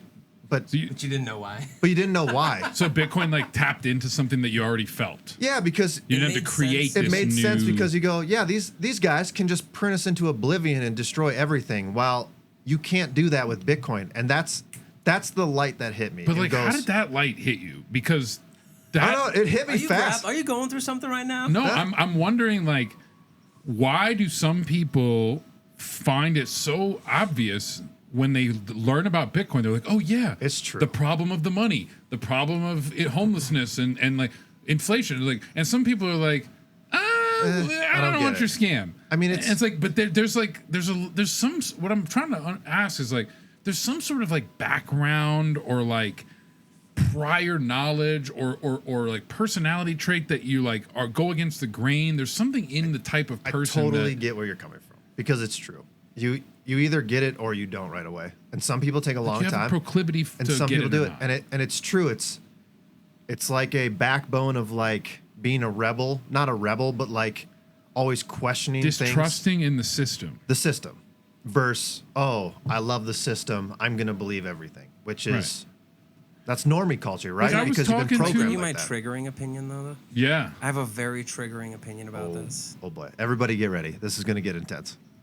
I think that one of the most infuriating things about the next couple of cycles is that everyone in this cohort, which was like shadowy supercoders, cypherpunks, anarcho-capitalists, early libertarians, like people who grokked Bitcoin, gold bugs, people who grokked Bitcoin 2010 through 2014, then became a lot of like entrepreneurs, and it blends. Obviously, it's not like there's clear cohorts.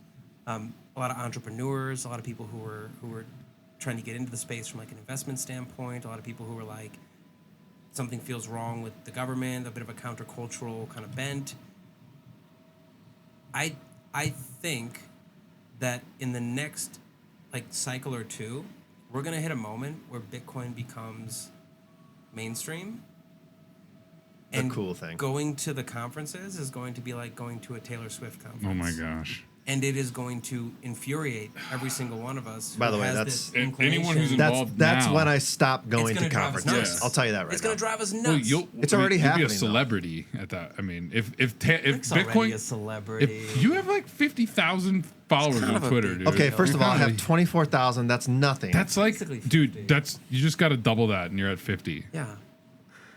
But to that point, if we hit the Taylor Swift It's coming. style, I'm convinced. There's it's no. coming. I mean, That's it when either I is or disappear. isn't. And if it is, Bitcoin's going to do what we think it is. It's going to be globally adopted, accepted, or it's not, and we have proof that we all got and conned. that's the worst part is right now is you're seeing it already happen, where everybody's jumping on the bandwagon, where they want politicians, they want the ETFs. Right. The ETF.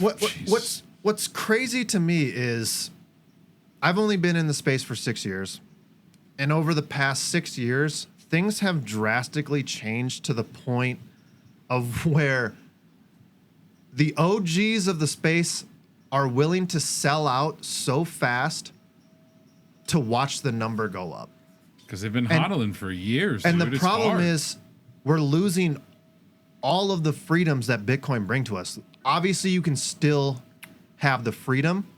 You're just going to be a huge target against the government.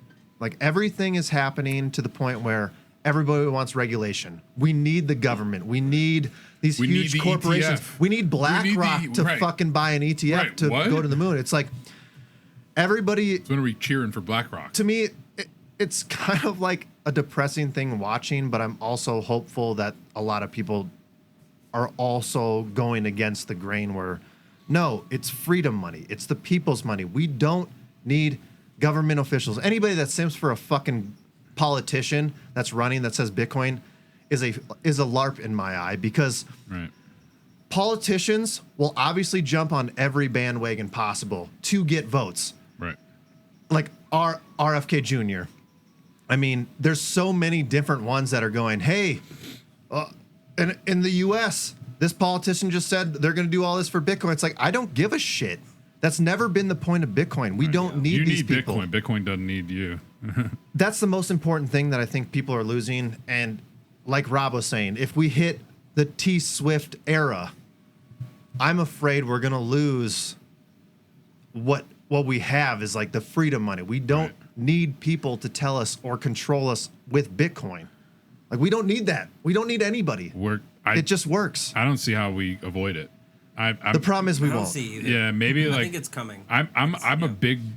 I subscribe to the belief that the fourth turning is a real thing. I mean, it's coming. I believe that theory is grounded in truth in a lot of ways. I understand it because I've seen it tweeted about so much. It's basically like there's four 20-year periods, 0 to 20, 20 to 40, 40 to 60, 60 to 80, like your life stages, like your first quadrant of your life, your second quadrant.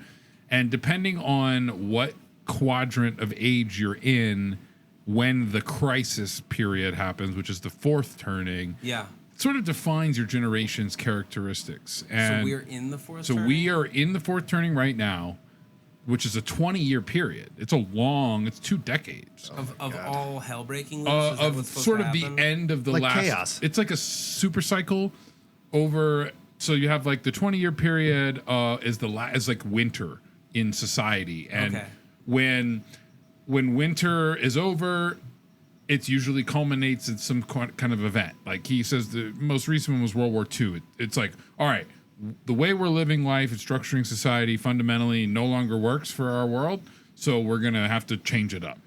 And usually there's a disagreement on how to change it, and that's where the conflict comes in. But after that, there's a period of relative 20-year peace because we're like, we're not going back to the nuclear war that we were just in. So there's like a first turning, there's sort of a revival. Holy shit. By optimism. We're in the fourth. And then there's a second turning, which is more of a... So remember, in the second turning, that's 40 years after the beginning of the fourth turning. Crisis. Or 20 years after the end of the crisis. So like the people who fought the crisis are now 20 to 40 years older, no longer maybe as relevant in society. Yeah. And so you don't need warriors if the war is over. And that's the thing is now the ushers in complacency in the second turning. The third turning starts to crumble again, and the fourth turning is where it does. Right. And so there's this whole idea of like from shirt sleeves to shirt sleeves in 3 generations. Because every fourth generation, somebody's you've forgotten the lessons of your great grandfathers, and we've got to relearn them again the hard way. What's crazy is the wife and I were just talking about this, and we go, thank God, like a couple of her grandparents just passed away, and she goes, I'm glad they're not around to see what they fought for that's happening now. Right, because they would look around and be like, holy shit, I fought for this. And like, what? And here we are right back at it. Yeah, right. And it's crazy because like... The fourth turn is definitely happening. And I don't know the cycles. Now? Yeah, we're in dead smack in the center of winter. Did it start with like 9/11? Yeah, basically. Okay. Yep.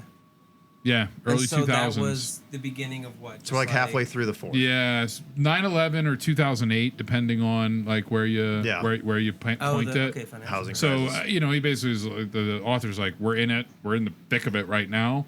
The good news is that.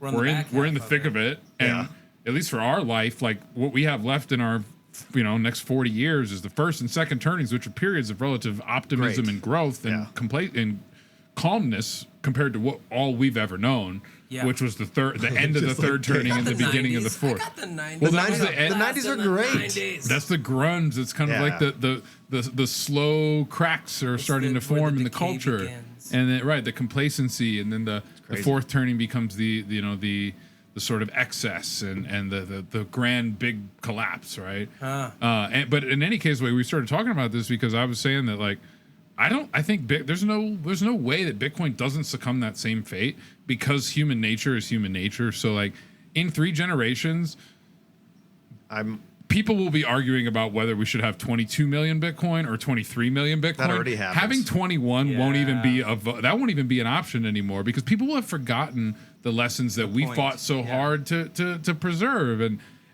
there's a sort, you know, there could be like a level of nihilism that you could take from that, but I don't think of it so much that way for myself, or it's more of just like, look, this is the way of existence. It's a cycle, and there's a sort of like comfortability of like, yeah, we're gonna like fight the fight, and we're gonna defeat fiat money, and we're gonna usher in Bitcoin adoption, and then like our great grandkids are gonna like leave it all in a custodian. They're gonna leave, you know, and then they'll fractionalize can you not it. Worry me? And we're making a very biblical point. Do you know that? Have you ever read Ecclesiastes? No. That's literally the whole thing. Is this king talking about like having done like the greatest things in the world and becoming the most wealthiest person on the face of the earth, and saying that like he's gonna die just as his slave is gonna die. Yeah.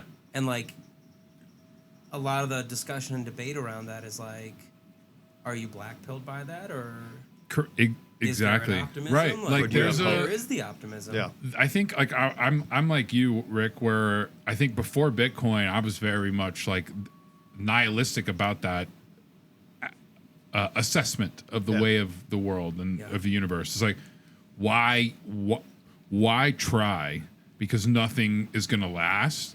But as I've gotten older, and I think I now look at it as more as like, well, nothing's gonna last, so where's the pressure? Like, there's no pressure to like build something great or like achieve a goal. That's why I was saying like that's your takeaway. There's no that's your takeaway. Your takeaway is try less. Yes, absolutely, because there's nothing like Zach's gonna be around for 120 years while I burn myself out at both candles just fucking trying. I'm trying to rip. I'm gonna be out here for 60 years. You're gonna live to 120 because I'm just burning, man. But like, there's always things to do, and when you achieve a goal, you'll set a new goal, and so like you're never getting off the hamster wheel, or to use your BitDev's analogy, the gerbil wheel. But the thing is, there is no gerbil wheel if you truly love it. That's the difference. It's passion versus like. I don't know. Like for me, everything that I do is passion based, and it's because you're doing it. It's not about the mean. It's not about the end. It's about the means. Like 100%. And yes, that's sort of where I've shifted my viewpoint. Is like I used to think, oh well, the end result is it's all gonna fall apart anyway, or change, or like we're gonna forget the lessons. So why do it? Whereas now it's like, well, if you really just love the purpose and you're not so attached to the end result. You're not so attached to the outcome. Well, yeah, so what if Bitcoin becomes fractionalized in 50 years because everybody just holds it through the ETF and BlackRock owns all the keys? You know what?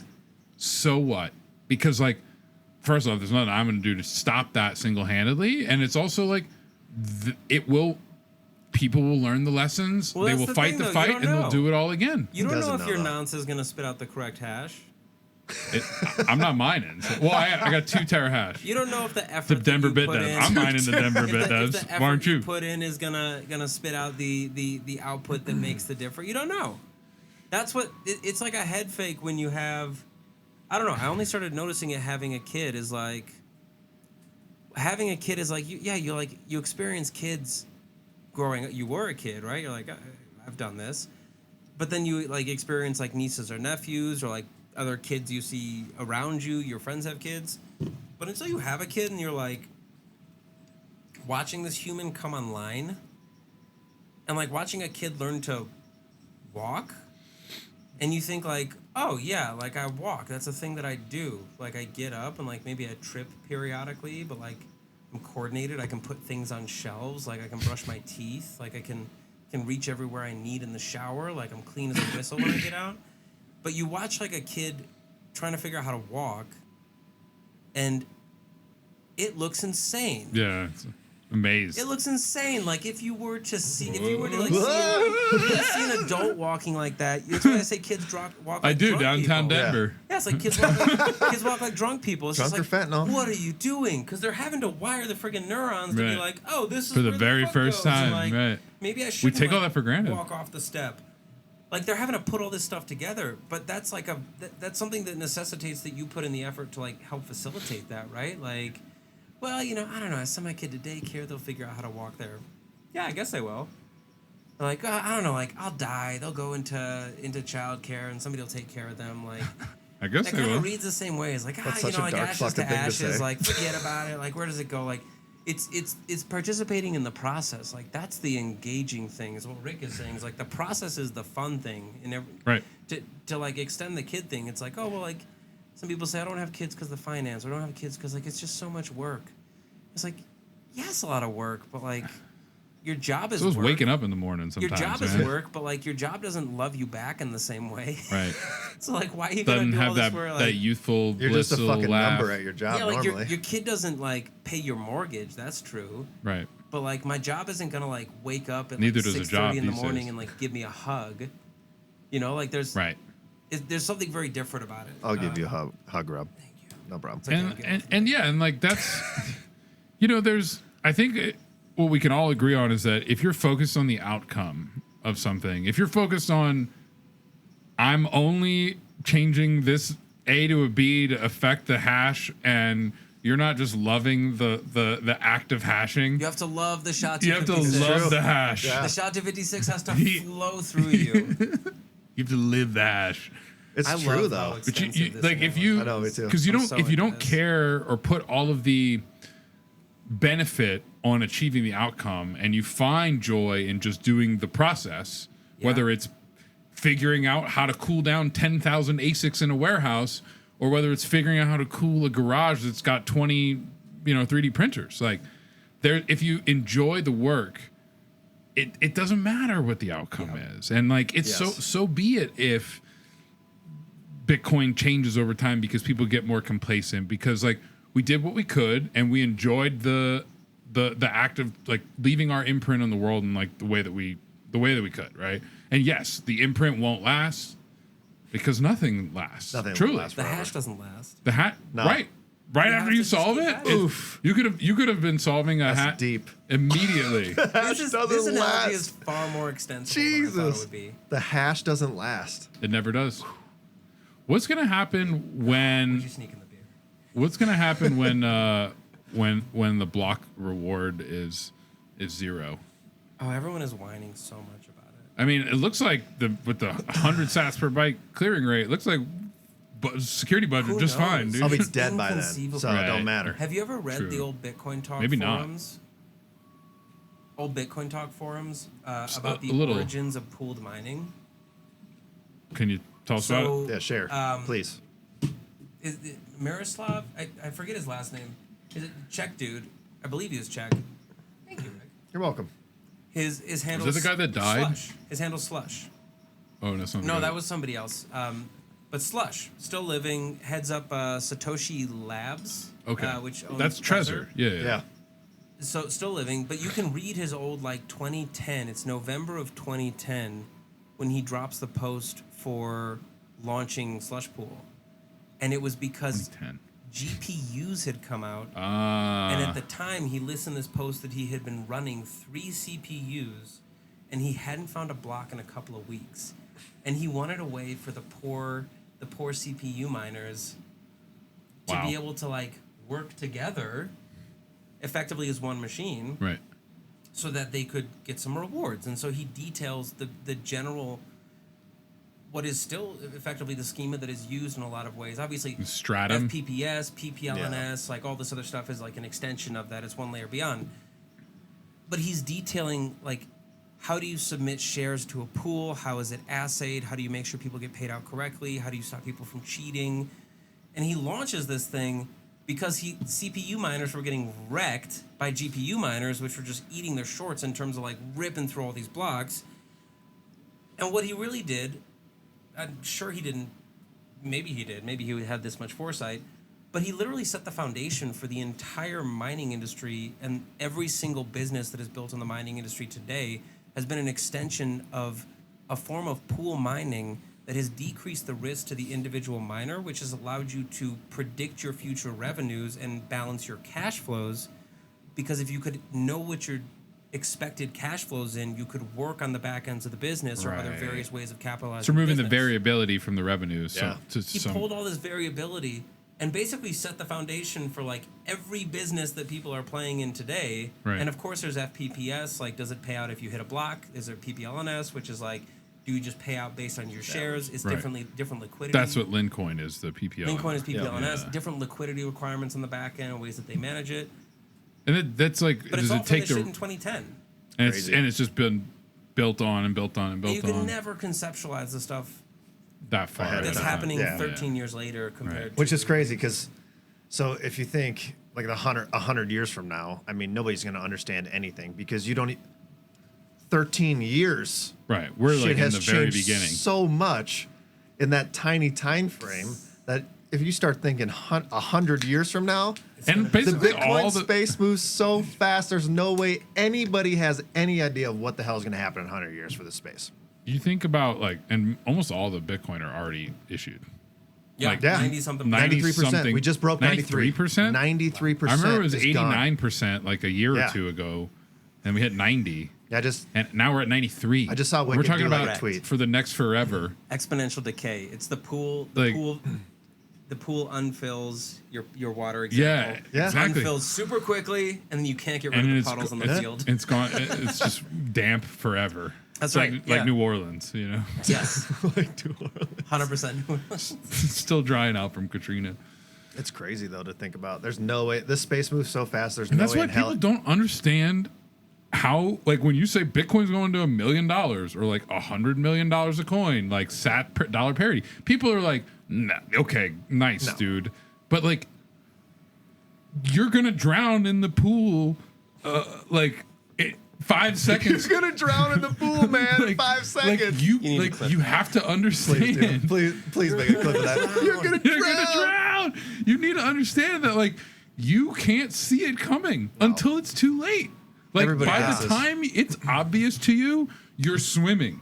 Yeah. You know? Yeah. Isn't that funny how the technology grew so quickly and then slowed down, but the culture is still kind of feels like it's growing slowly? The culture around it feels very slow. Very. Like it's wild. It hasn't really changed in the last couple of years, this cycle.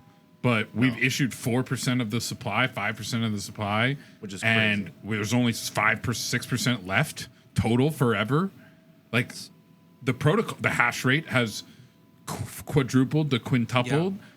But culture-wise, it's still obscure, and people, you mentioned Bitcoin at dinner or at Christmas or Thanksgiving, and they're still just like, oh, there's the weird Bitcoin guy again. What's funny is, like, who keeps inviting him every year. My grandpa still goes, I know you love Bitcoin, but I just still don't understand it. My dad does the same shit, and no matter, like, and they don't do anything to understand it, right? Yeah, no, but at some point you're just like, you tried, you laid it out. I laid it out for like the first 4 years when I was in the space. Yeah. And then the last 2 years, I've been like, this is my hobby, right? And that's how I describe it to him, right? Because it's just easier. He pays his bills off his hobby. This is my hobby and what I truly believe in, and I don't push it or talk about it any further than that. It's because there's no point, right, dude? At the co-working space that I work out of, there's it's like all healthcare workers, and I leave like little got inflation, like the got milk stickers. No, they took them off. I took them out. Like, I had there's like a business card thing where you just like put your business card. The customers. And I had the wherever you got them somewhere. Like, Bitcoin doesn't have inflation. Oh, yeah, right there. There's the pills right there. The Bitcoin.rocks. That's where they're from. They're from Bitcoin.rocks. And they're right here. There was like a got inflation one, and they literally took all the stickers. Somebody was deeply offended and got rid of them. They got rid of them all. Inflation. But I don't even try to teach about one of them political dissidents. I mean. Yes. With unapproved social views. Right. And unapproved. Right. Social views. And Jesus. The reason I put the got inflation one out there is because it just says got inflation, like the got milk thing. It says nothing about Bitcoin. That's right. It says nothing about That's my favorite. Because people see the word Bitcoin and their brains just like, I don't really get that stuff, man. But like, tell me you don't understand that a cheeseburger is $20 now. Yeah. Like, when it used to be $5. Yeah. In 2020, my dad said, verbatim, we don't really understand your Bitcoin lifestyle. You're a Bitcoin. It's like it's a money, dude. It's a lifestyle like I for had to you. come out to Fuck them yeah. like I was doing it secretly. And So like, I'm a closet only Bitcoiner and I'm my coming wife out. knows about this. But that's how it was presented. It was like 1,000% true, though. Your Bitcoin your lifestyle. lifestyle. Yeah. It's detrimental to your social clout. But And that same dad, not 2 weeks ago, you've got the same dad still? That same dad that said that. That same one that birthed he me. grokked that Bitcoin mining was stabilizing the grid in Texas. Oh, Weird. wow. In Okay, like- so it is. In like 10 seconds. Some people are starting to Where he the was culture's like, changing. "Oh, it's just a financial hedge to reduce volatility." I'm like, "Oh, we're talking finance, bro, now." Like, Sure, this finance, brother. This is what did it for you. Yeah. Like, you Crazy. literally had to go from like, But it's true. weird internet money, your Bitcoin lifestyle, as if I'm in like full leather with like a scuba mask on, like doing something weird in a cheap Yeah, hotel. it's Saturday night, 1 in to the like, morning. oh, you're decreasing volatility in the electric grid. Oh, Which okay. is the most obscure point of connection that you Yeah. could possibly have to Bitcoin. But that's what did it. But I think, But I still am in that motel room in full leather with yeah, scuba gear. you're one of those weirdos. I would never. You got I would the never, mouth I would cut never out, give the up that hole where you're- opportunity. Yeah. But it's true. That just tells you like how early we are. Right. Even like 13 years is nothing for a monetary policy. So we are early. Everybody's like my entire family still thinks it's just magic internet money, and they're like, I hope it. It is Technically, magic you're internet right. money. And it's true, and they go, I really hope it works out for you. For you. Yeah. For you, yeah, not for Beca- society Yeah, or because them, they go. because they're gonna I'm need worried. it. They're always worried about me. They're like, oh man, Worried about you. You're in this. Like, oh man. People do like sort of project that. They're like, oh, I'm worried about you. Oh, trust me, they're or, worried. They Why? I'm not worried about your savings account, even though Me I either. know it's going to be destroyed. see the thing is they worry about me, but I am 1,000% more worried about their 401ks being completely Exactly. wiped the Yeah. fuck And they- out. right? Because they don't even have the clue. Because there's no backup for them. Like Right. if stocks and shit plummet and everything gets wrecked on the fiat standard, you guys, That's I'm going what to be the happened only in one standing 2020. versus you. 2020. That's Yes. exactly what happened. The whole stock market crashed like Yes. 30-40% in a few weeks. And boomers got wrecked. Literally the banks stopped. Like there was capital controls and Bitcoin mooned. That's the thing. It all just happened around the halving, circumstantially. No matter how much information you try to tell them, no matter how many examples you give them, they're still worried because they're like, this is some crazy idea that this money is ran from computers. I don't understand any of the technology. I hope it works out for you. But I'm going to stick with my That's where 401k. that's why you just bring them back to fiat. First off, when's the last time you paid cash? Like you probably pay with your dollars through computers, through a chip. That's why I just tell in them, a card. I hope it works out too. And like it, the less you make it about. I mean, because for me, it's like it's always been more of I'm not so much pro Bitcoin as I am anti dollar, because when I was a financial planner, I realized there was a systemic problem for our generation was that we were never going to get ahead. Like you could grow your portfolio and save and live between your means, live below your means. It's like you're never going to get ahead. Like you may keep up Yeah. if you do everything right. Right. Yeah. And then you have one bad health issue or one bad mistake. And you're done. And it's it. You're Yeah. done. You're behind the 8 ball for the rest of your life. Yeah, because And- every game is rigged. Yes. And so Literally I every saw game it is more rigged. as like it's not a true. it's like Bitcoin was like the last option for me. It's like, okay, well I did this. Okay, where is there left to go? Oh, here is like a group of what some people may call dissidents, like that are really, really It's passionate a lifestyle. it about is. Fuck it. I'm that are- totally down for it, man. they're really passionate about this magic internet money. Yeah. And it's all right, like screw it. Let's bet it all on that, dude. Let it buck. And it's Look, true. let They it go, buck. I Let it hope you buck." don't put all your money in it. And I go, Yeah. So, Not all. I'm just hoping for the Yeah. best. It's not all. my in-laws were worried about me during Yeah. the last bull run because they're like beautiful people, but they're sort of like if like crunchy acoustic guitar playing mountain hippies like grew up in Denver and like lived in Denver in the 70s. That's your and in-laws? 80s. Yeah, like beautiful people. They're like so good with the baby. They come and hang out all the What kind time. of fucking analogy is that? That's Crunchy. what they are. It's like Do they're they just eat like granola? less like Because that's what I think of crunchy. less like Yeah. Boulder hippie and more like Okay. think like Flower Child but without all the drugs. Oh, Okay. okay. Just like the Yeah. sweetest guitar playing, song singing people you've ever met in your entire life. Without the drugs. And they were like, yeah, they never got into that angle apparently. Okay. It'd be a lot weirder at family. It's like I'm into case. Bitcoin without a node or a miner or a wallet. They just were like people. But they were. That's not. Let me establish the basis of the story. Okay. Just keep going. Jesus. They were like worried about me when stuff had gone super hype and then started dropping, and then I only found out a couple of weeks later through my wife, where she was like, and of course, like, you talk to your wife about everything that you're doing. Like, nothing is hidden. Like, Absolutely. Financially, like, you keep them in, like, the good and the bad. Like, hey, things are ripping. This is great. Right. Hey. Things are not ripping. Things are not Shit ripping. tanked. But My 80%. pants ripped, and I can't afford to replace them. We're in that part of the she cycle. mentioned, like, there was, like, a cousin somewhere who had gotten into crypto and was in the process of getting a divorce, like, right after the peak of the last cycle. And she was like, oh, yeah, it sounded pretty bad. Like, he lost something like, $50,000 to $70,000. Like, blew it away. And we're sitting there and we're already, like, probably 50 or 60% down. And I was just like, let's not tell your parents anything about anything about Bitcoin. Because we don't want any... You don't need to worry about it. Never breach that conversation ever. Like, we will ride through some cycles, and then we will have them over for family dinner and hang out. But, like, we're not going to talk about the 80% downs. You have your ride or die. You tell them everything, and you don't tell your family. You tell them everything. They because think then you're they psycho. worry. Yes. But then they stay long enough, hopefully, to understand. And then they go, oh, yeah, they start to grok it. They grok it by contact. Dude, there is like a level of conviction.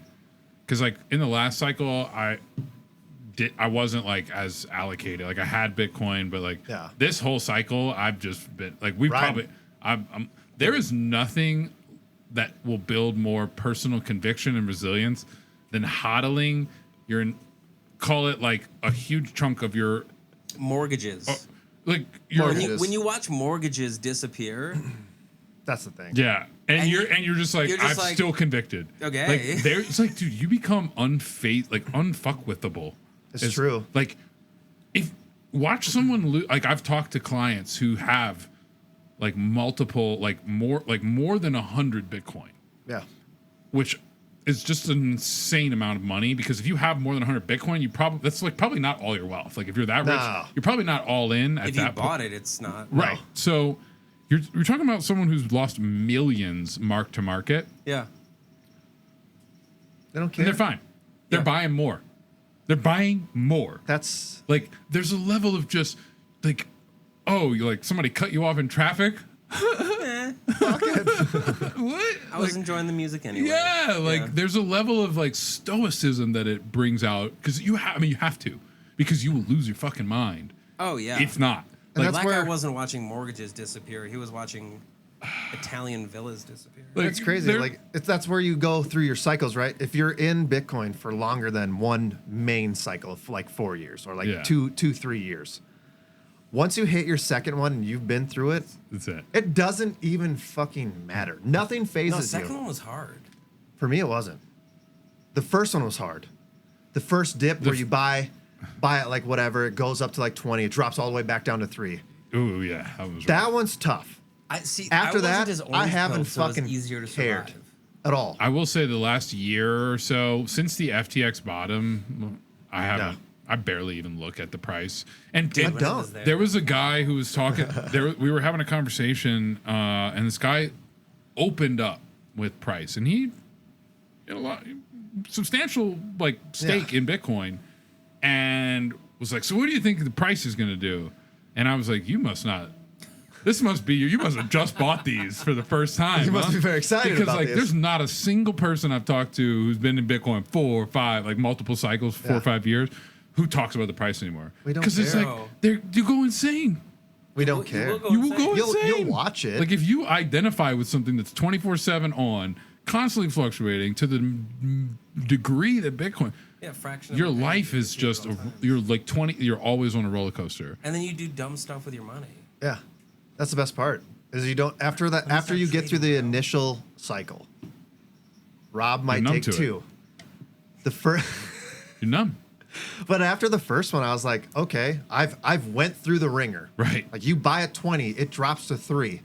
And you don't sell. You lost a huge portion of all the money you put in. It's gone. It's basically gone. It's gone. You bought at 20? Yeah, of course.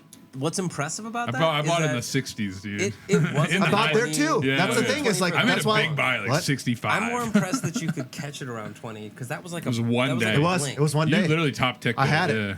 I had it at 19.9. So Oh, not damn. technically 20, Okay. but I had it at 19.9. I think the highest I got for this last cycle was like 60, 62. Yeah. I had 62, and then it tanked. Like I dumped a whole commission into Market buy. Bitcoin at Yeah. like 62. Yeah. Yeah, I did too. And it didn't affect me because what's funny is like you No, buy at 'cause you've 62 been doing it for so and it long. drops to 15, 12, 13 and you're like, Meh. I'm whatever. still buying. And that's the Like, funniest right. part is like when you have your spouse and you're like, "Hey, this is what just happened." Yeah. Y'all And you both, t- and y'all you are both tell 'em, married. You got to no matter what, that conversation will always happen. Yeah. Oh yeah. Unless your They'll wife's always a Bitcoiner. be like, "What the fuck are you doing?" Unless your wife's a Bitcoiner. Yeah. They're- Very rarely. I feel like that's overhyped. No matter what, wives look at it different. Unless you get an orange pilled wife, which is very rare in the space. Don't let anybody fucking tell you that it's easy. That's bait. That's what they call It's that. big, 100%. They'll always go, "What the fuck That's did a you fact. just do?" Yeah. Because in hindsight, yeah, that's crazy as fuck, right? You got all this, you put all this money into say, almost because you have to like break it down, like, oh, you just bought this stock It's down 80%. for them, and now it's down 80%. Yeah. But you just you're saying invested buy this more money. is a good idea. Yeah. But Right. it's a good company. Yeah, It's that's the thing. it's a and you're long-term trying to like investment. explain this, and you go, "No, trust me, babe. We're holding for the long run. This is generational wealth that we're planning." And to be like takes so to play long. devil's advocate, like with most investments, if they drop 80%, You're done. There's probably a real big problem with that company. Like you should have bailed earlier. You probably should not get coming out back. because if it dropped 80%, You're done. You're not the smartest guy in the room, and the people who already knew more than you got the yeah, hell and you out. lost it all. Like But you're with done. Bitcoin, it's like it's done. It's dropped. different mindset. substantially multiple times, and it comes back, and it comes back with a vengeance, and it goes to all-time highs, and then you're like, And it's crazy because like after the first cycle, you have to hope that it does it again. right? Oh It's yeah, true. Like Going back, it's it's a like the feeling, stock it's market a and the feeling. company. It's like, oh, it's dropped. You're done. And that's where a lot of people don't have the fortitude, which I get. I completely understand. I was like so disappointed in you the last learn that cycle. you learn this thing, you bought on the hype, and It's not doing what and I it want it crashed, to. and you're like, Right. oh fuck. I just lost 80%. My wife's fucking pissed. I got to sell it now because I don't want to lose the last 20%. And Right. I get that. some But- scarcity mentality. But if you really don't over leverage yourself, you're Right. positioned to the point where a lot of people were telling that's okay. I'm gonna backtrack 1 second here. Anybody that tells you to go all in Bitcoin is a fucking LARP. There's very few people that do it that can actually manage it. If you over leverage yourself, you will get fucking wrecked. And you over leverage yourself via the time you enter in the cycle. Yes. Because that's a very painful way to learn how timing works. And you will get fucking wrecked. And you watch it time and time again. And that's the thing that bugs me the most is like the people that have been here for a few cycles are like all in, just do it. Right. It's like, no, don't fucking do that. Don't Right. listen to that because it's bullshit advice. Don't over leverage yourself. Play it to the point where you can save. You watch an 80% crash happen and you're like, all right, well, that was bonus money. Right. That was bonus money. I didn't need that money. No, like that's the thing is like that was an investment. That's Right. bonus money. It's saving. It's a savings. But in the tool back now. of your mind, you're always like, Yeah. I know what's going to happen. Like this is truly generational wealth. Like I am planning for the future. Like I know I'll get my There's money back. so much research you got to do to get to that level of understanding, right? Like, Maybe Experience, research. There's got to be somebody out there that just got it and picked it up. I think for everybody it's different. like Pierre. Is that how he got it? He just said, You got it really. I mean, I think for everybody it's very think he different. just naturally there is gets it. no because he was He's an like Austrian super economics. libertarian. Yeah, exactly. Austrian econ libertarian, like. That's what. Like, if you understand the problem, which is money, Yeah. or the current fiat monetary system, or maybe like to even a greater degree, an individual or group of individuals control over what people use as a barter or medium of exchange. Because we could talk like fiat aside, like people have been compromising monies for as long as humans have been around and using it, basically. Take humans so if you out of it. understand the root of the problem, which is that humans are greedy and incentives drive action, then okay, now we're like getting somewhere to where we can make some logical leaps. It's like, okay, I see why this like people are fanatical about Bitcoin. I think the Swifties are going to get it in that way. Well, they're learning about football. Are they going to get it? I was watching That's what I'm calling the new entrants for the next cycle when we go mainstream. When the Swifties We're going to have generational names for fucking Bitcoiners. If you got in the next generation the is 24 to 28 cycle. What the hell? What generation is 2017? What's the name for that generation? That's the ICO bros. That's like the altcoins. Frick, it was the ICO era. Yeah, that's what, dude. Great. So I'm an ICO bro. Same here. I'm the ICO generation. I'm a class of 17. So it's where DGen started.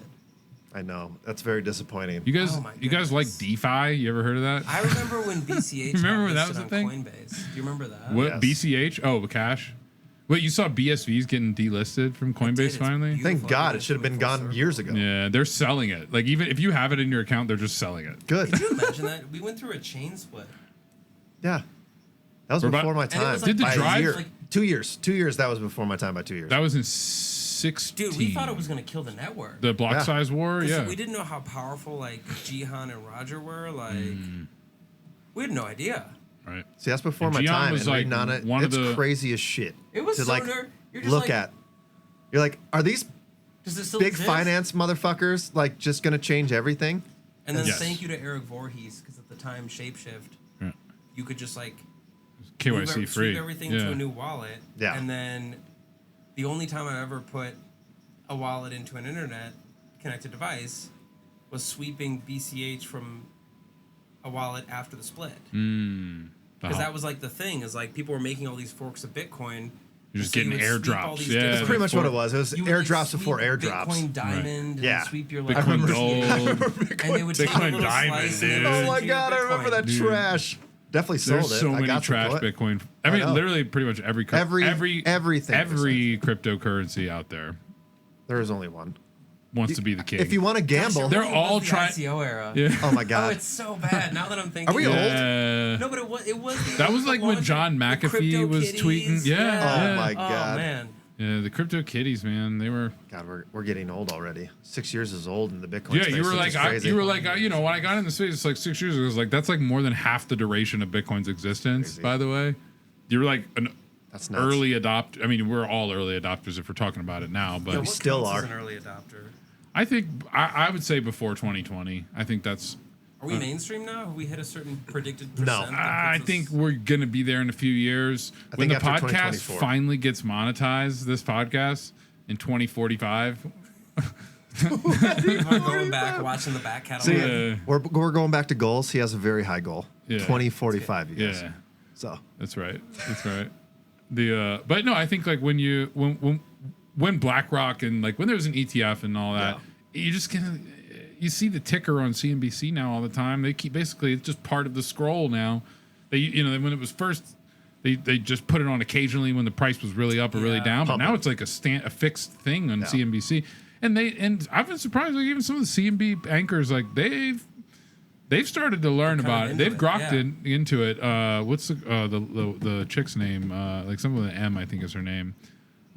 She did an interview on like mining. I don't watch TV, but like I remember being like, wow, she knows this subject matter. Did some research. Or like she has an excellent like coach who taught her all about it. But doesn't matter. Like she was very well informed about it. And I mean, when you start getting into like, when you said when your grandpa's or your dad is like, all right, I think I get it now. Like when he's like, I don't know, I tried, I don't get it. Yeah. When he starts being like, oh yeah, I saw it. ETF. I think that's personally like I'm not excited about the ETF because it's going to lull people into complacency of just hodling through their brokerage. And as someone who spends their day job trying to get people to withdraw their funds out of exchanges, non-custodial we're literally like going back to incentives. We're incentivizing them. It's cheap. It's going to be cheaper. Yeah. Well, depending on what the fees are, but the ETF fees are probably going to be pretty low compared to Grayscale or something. Like, it's going to be cheap. It's going to be familiar. It's going to be safe. But the thing is with so ETFs, they're going to opt to do that, and BlackRock's going to control. They're not going to control Bitcoin, but they're going to control a lot of the Bitcoin supply. Are they actually going to hold Bitcoin, or is it all going to be a paper Bitcoin And bullshit? That's the thing. We won't know. That's How what. do you know That's that? the know. craziest part. Is everybody's like, ETF's going to pump it. It's like nobody Maybe not. understands. Maybe because they fractionalize the hell out of might it. Maybe not they won't pump it because it's just paper Bitcoin with no fucking reserves to back it up. Also, Nobody knows. There's a Vanguard emerging markets ETF. Have you seen how terrible that's done over the last 10 years? Because you can take out options. You can short ETFs. That's the thing. Just because it's a publicly traded vehicle doesn't mean it's going to go up. In fact, it gives people more ways to get negative short the inverse exposure fuck to out it. of it. Just like in the 2017 cycle when the CME group launched the derivatives, that was like futures, the day that the top occurred. Yes. It was the day. Yeah. I don't see a pump coming. I see them. I don't know. So Bitcoin is dead, is what you're saying. It's been That dead. again. What is this number 100 and whatever it is? I can't remember what that website's You at. heard it here first. Yeah, you heard it here first. Bitcoin's dead officially now. It's the obituary right here. Yeah, I don't- Obituary edition. Sounds pretty dark, guys. It's not dark. There's going to be something, there has to be some kind of macro crisis or something, right? Like the one good thing that Raoul Pal, the Real Vision guy, did is One good thing. he did this analysis, this video where he was talking about like the demographic deflationary force of having boomers leave the workforce and start to rely It on will. their savings versus their income, and just the kind of the way assets would start to change, the way businesses would. You're starting to see it now, like this whole like It's a generational shift. industry of people Yes, being like, absolutely. buy small and medium-sized businesses. It's because boomers are retiring. Like, they want to get rid of these businesses. The worst part is about all the boomers leaving. They're not transferring their information to any Well, it's all on next paper. generation. Right. No, like if you look at the workforce, there's a huge experience gap that you're about to hit as soon as all the boomers Everyone's quit. aging out, yeah. There is Well, the trades there are a is huge issue. yeah, there is nobody working at companies for 20, 30 years anymore. And when you lose those people, they're not training Right. you that long or giving you any information. So you are pretty much starting out fresh. And I've seen it in like even at like the corporations that I worked at before I quit. Like you see the boomers leaving because they're like, fuck it, I'm retiring. And you get 1 week to learn everything that they know. It's And it in that's most 2021, companies. Is that the peak? an estimated 40% of banking systems still use COBOL, which is a mainframe system created in 1959. So like Damn. literally most of our modern banking infrastructure is built from on a 59. language that no one knows No how one to knows how to code. write. No Yeah. one knows how to write it. That's crazy. And when all those people are gone, What do you do? like How do you The fix question bugs? is, like, How do you what- do anything? What happens, though, is like, because this is, we switch to Bitcoin, I guess. is this hugely That's the deflationary. moment. COBOL breaks the fiat system because no one knows how to fix Chase's And they're like, computer "Fuck glitch. it, Bitcoin." And that's it. They're like, you know what? We're just going to go to Bitcoin now. I love it. This has been the moment. I hate this idea. It's good. Is everything going to deflate? 'Cause that's There are what his thesis deflationary was pressures on the U.S. demographics because our population's like we're not even hitting replacement ratio. No, we're declining now. But then, of course, you see growth, like African growth is Right. mega. Well, that's why I said U.S. Like China is Yeah, US. huge, and Yeah. they're like gaining wealth and have a growing not middle class. in like Bangladesh, India, Nigeria, like. The West is I think pretty like much falling apart. Lagos, Nigeria is going to be like one of the Like a largest. mega city. It's like it's going to be bigger than New York City in not that long. I could see that. From population. Well, Nigeria's huge. I mean, Africa alone, I think, is underestimated in any aspect right now. From a population standpoint, the question is like where, like governance and wealth. Like, so you're not gonna get deflation in places that have demographic growth. So But wealthy countries with demographic shrinking, like, I think the assumption we're making is that like the U.S. is in some way, or like the first world financial, G7 is gonna drive whatever happens in Bitcoin. But maybe that's the wrong thing. Maybe it's 'cause not it's the boomers. Westerners. Maybe it's all of like, maybe it literally is like 5 billion people in the developing world versus however many billion in the developed, if that many billion in the developed world. I think you'll see a swifter adoption of Bitcoin in the developing world. They have less friction. They have less to lose. Like why? Like of course you're going to be hesitant to give up your fiat currency if you have the best one. But if you have a shit one, it's easy to. It's just like, well, damned if we don't. So we might as well try something new. That's what like the El Salvador thing is like. Well, what else have we got to do? YOLO into Bitcoin, and it's working out fantastic. I mean, you love to fucking depending see on who you ask. Yeah, I think adopting Bitcoin is going on. Have you gone yet? It's going on right now. No, it's going on right now. Adopting Bitcoin. Okay. Have you? No. I want to. It's just I do. It's just like I don't know. Like it'd be cool to. It would be cool to see. The moment hasn't struck you. Yeah. I'll go. I would take the family there. Like you know it's gonna be safe. I don't know that. You don't know that it's gonna be safe? I don't know. It's no safer than Denver, I'm sure. Oh yeah, it's definitely safer than Denver. You don't. I don't know. I feel like El Salvador is. I mean, new gangs aren't coming up. Hey man, you're they're like murdering, white kid with a white kid with a Bitcoin shirt on. Give me your Bitcoin. Okay. They know. I still wouldn't wear any Bitcoin gear in any country. Yeah, no, especially especially El Salvador because they literally know what to look for. Yeah, so you just wear plain clothes and look like you're poor. They won't think you're some weirdo. They'll think you're some rich tech bro. No, they're just looking for a white dude. Yeah, they're just looking for. Just give me your iPhone. But no, I like would go there. Central South American but yeah, I mean, it's just like traveling anywhere. Don't be flashy. It doesn't matter which country you fucking go to. Right. Don't wear flashy clothes.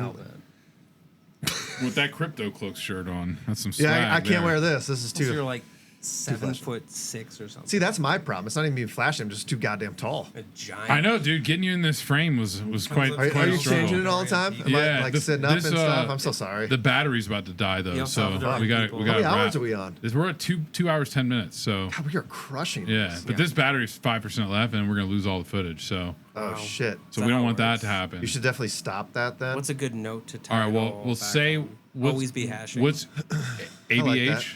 ABH. What is a parting thought that you'd like to leave the 15 people that watch this decade about? Yes. With? The 15 people. But in 2045, dude, we're going to have way more. They're going to look back and be like, damn, those were early adopters. That's right. God. Okay, Rob, you go first. Bitcoin didn't become global currency for 100 years after that. Yeah. Parting thoughts. This is tough as fuck. If it's valuable enough to do, you'll do it. And the only way to do it is by doing it. So if you think Bitcoin is the thing for you, that was a Kamala Harris. What in the fuck are you talking about? But to do it. I was about to unpack it. That? Deep. But you've left me on full Kamala Harris. Yes, you watched this entire podcast just to get to that moment. Please just cut out and just leave that in his portion. Like what in the fuck? Outside of that, all right, Rick. Well, I was listening to here's the point. The point is, Rick, if you feel the inclination, if you're gonna let me tie it back, if you feel the inclination to participate in this space, know what you're getting into, in that you should pursue that passion, that feeling, that little like itch. Oh, is this like weird? Is it new to me? Yeah, and you should pursue it. Yeah. And when you do that, you should know that the only next step that you can make is to just keep doing it. This is like a baby of an industry.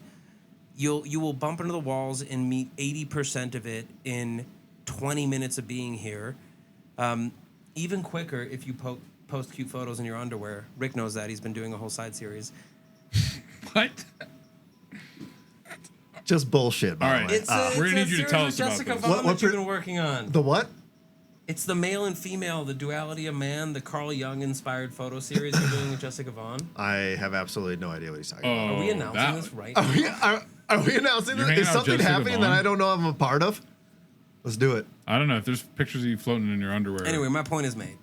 I did just order panties for Bitcoin's men's shorts, so I guess there is a photo shoot coming. Okay. Yeah. Rob's gonna be the photographer, I guess. I think you used to do that, right? Yeah. No. Yeah, Shop Pro for a number. That's now gonna happen. Now you mine pro. Now you went from shooting pro to being a Shaw pro to shooting pro to Shaw pro. You're Shaw pro, like Shaw 256. We're gonna cut out all those. All right, yeah, this will make it clean.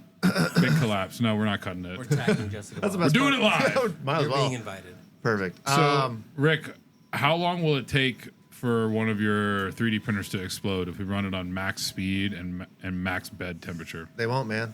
They've been cranked. Go look at the hours on those fucking proofs. This is why that's a better investment than hash. Absolutely. You can't do that with a Bitcoin miner. You can't. It'll eventually Just saying, blow 3D up. printers are That's better right. than Bitcoin miners. Oops. The hierarchy is to buy Bitcoin, And then 3D printers, buy miners. Yeah. And then Absolutely. subscribe to ValueSec. And Yeah, that's subscribe to number Value 4. Stack, Please, 20 please give them some subscribers. Finest Please, podcast on the planet. Please, we're gonna have Spend some another. more change. Oh man. Anything you want to leave people with before this phone camera dies? Yeah. Don't over leverage yourself. Get into it. Understand it. Don't follow all the LARPs on bullshit. There's a lot that's happening. Yeah. Find a good crew. Find your ride or dies in the space. It doesn't need to be everybody. Find a few good ones. Stick with them, and that's all you'll ever need. Yeah, I always shake it, dude. I'm yeah. sorry. It's the That shaky camera's gonna leg be syndrome. shake. I know, man. My all leg good. always shakes. Well, But no, don't over leverage yourself.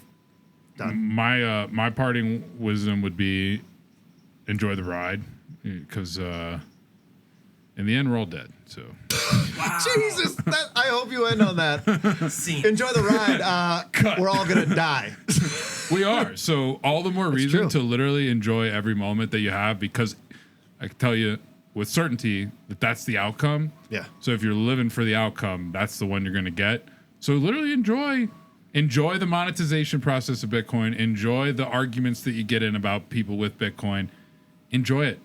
It's like it's the human. It's all we got. And I would like to add on that point. Add to the circular economy. By buying, I think that's underplayed. by buying- buy stuff with Bitcoin. Don't I think just it's hodl. a myth, the circular economy. yeah, it's more of a square today. Oh All right. my God. Circular economy is real. It's a circle. It is a circle. Thanks for watching. If you got through this somehow, This is a hell of a rant of you're the most probably random already fucking subscribed. shit. I guess love it. subscribe. I don't know. It's, Absolutely subscribe. subscribe. Do it. Do it. Nailed it. All right.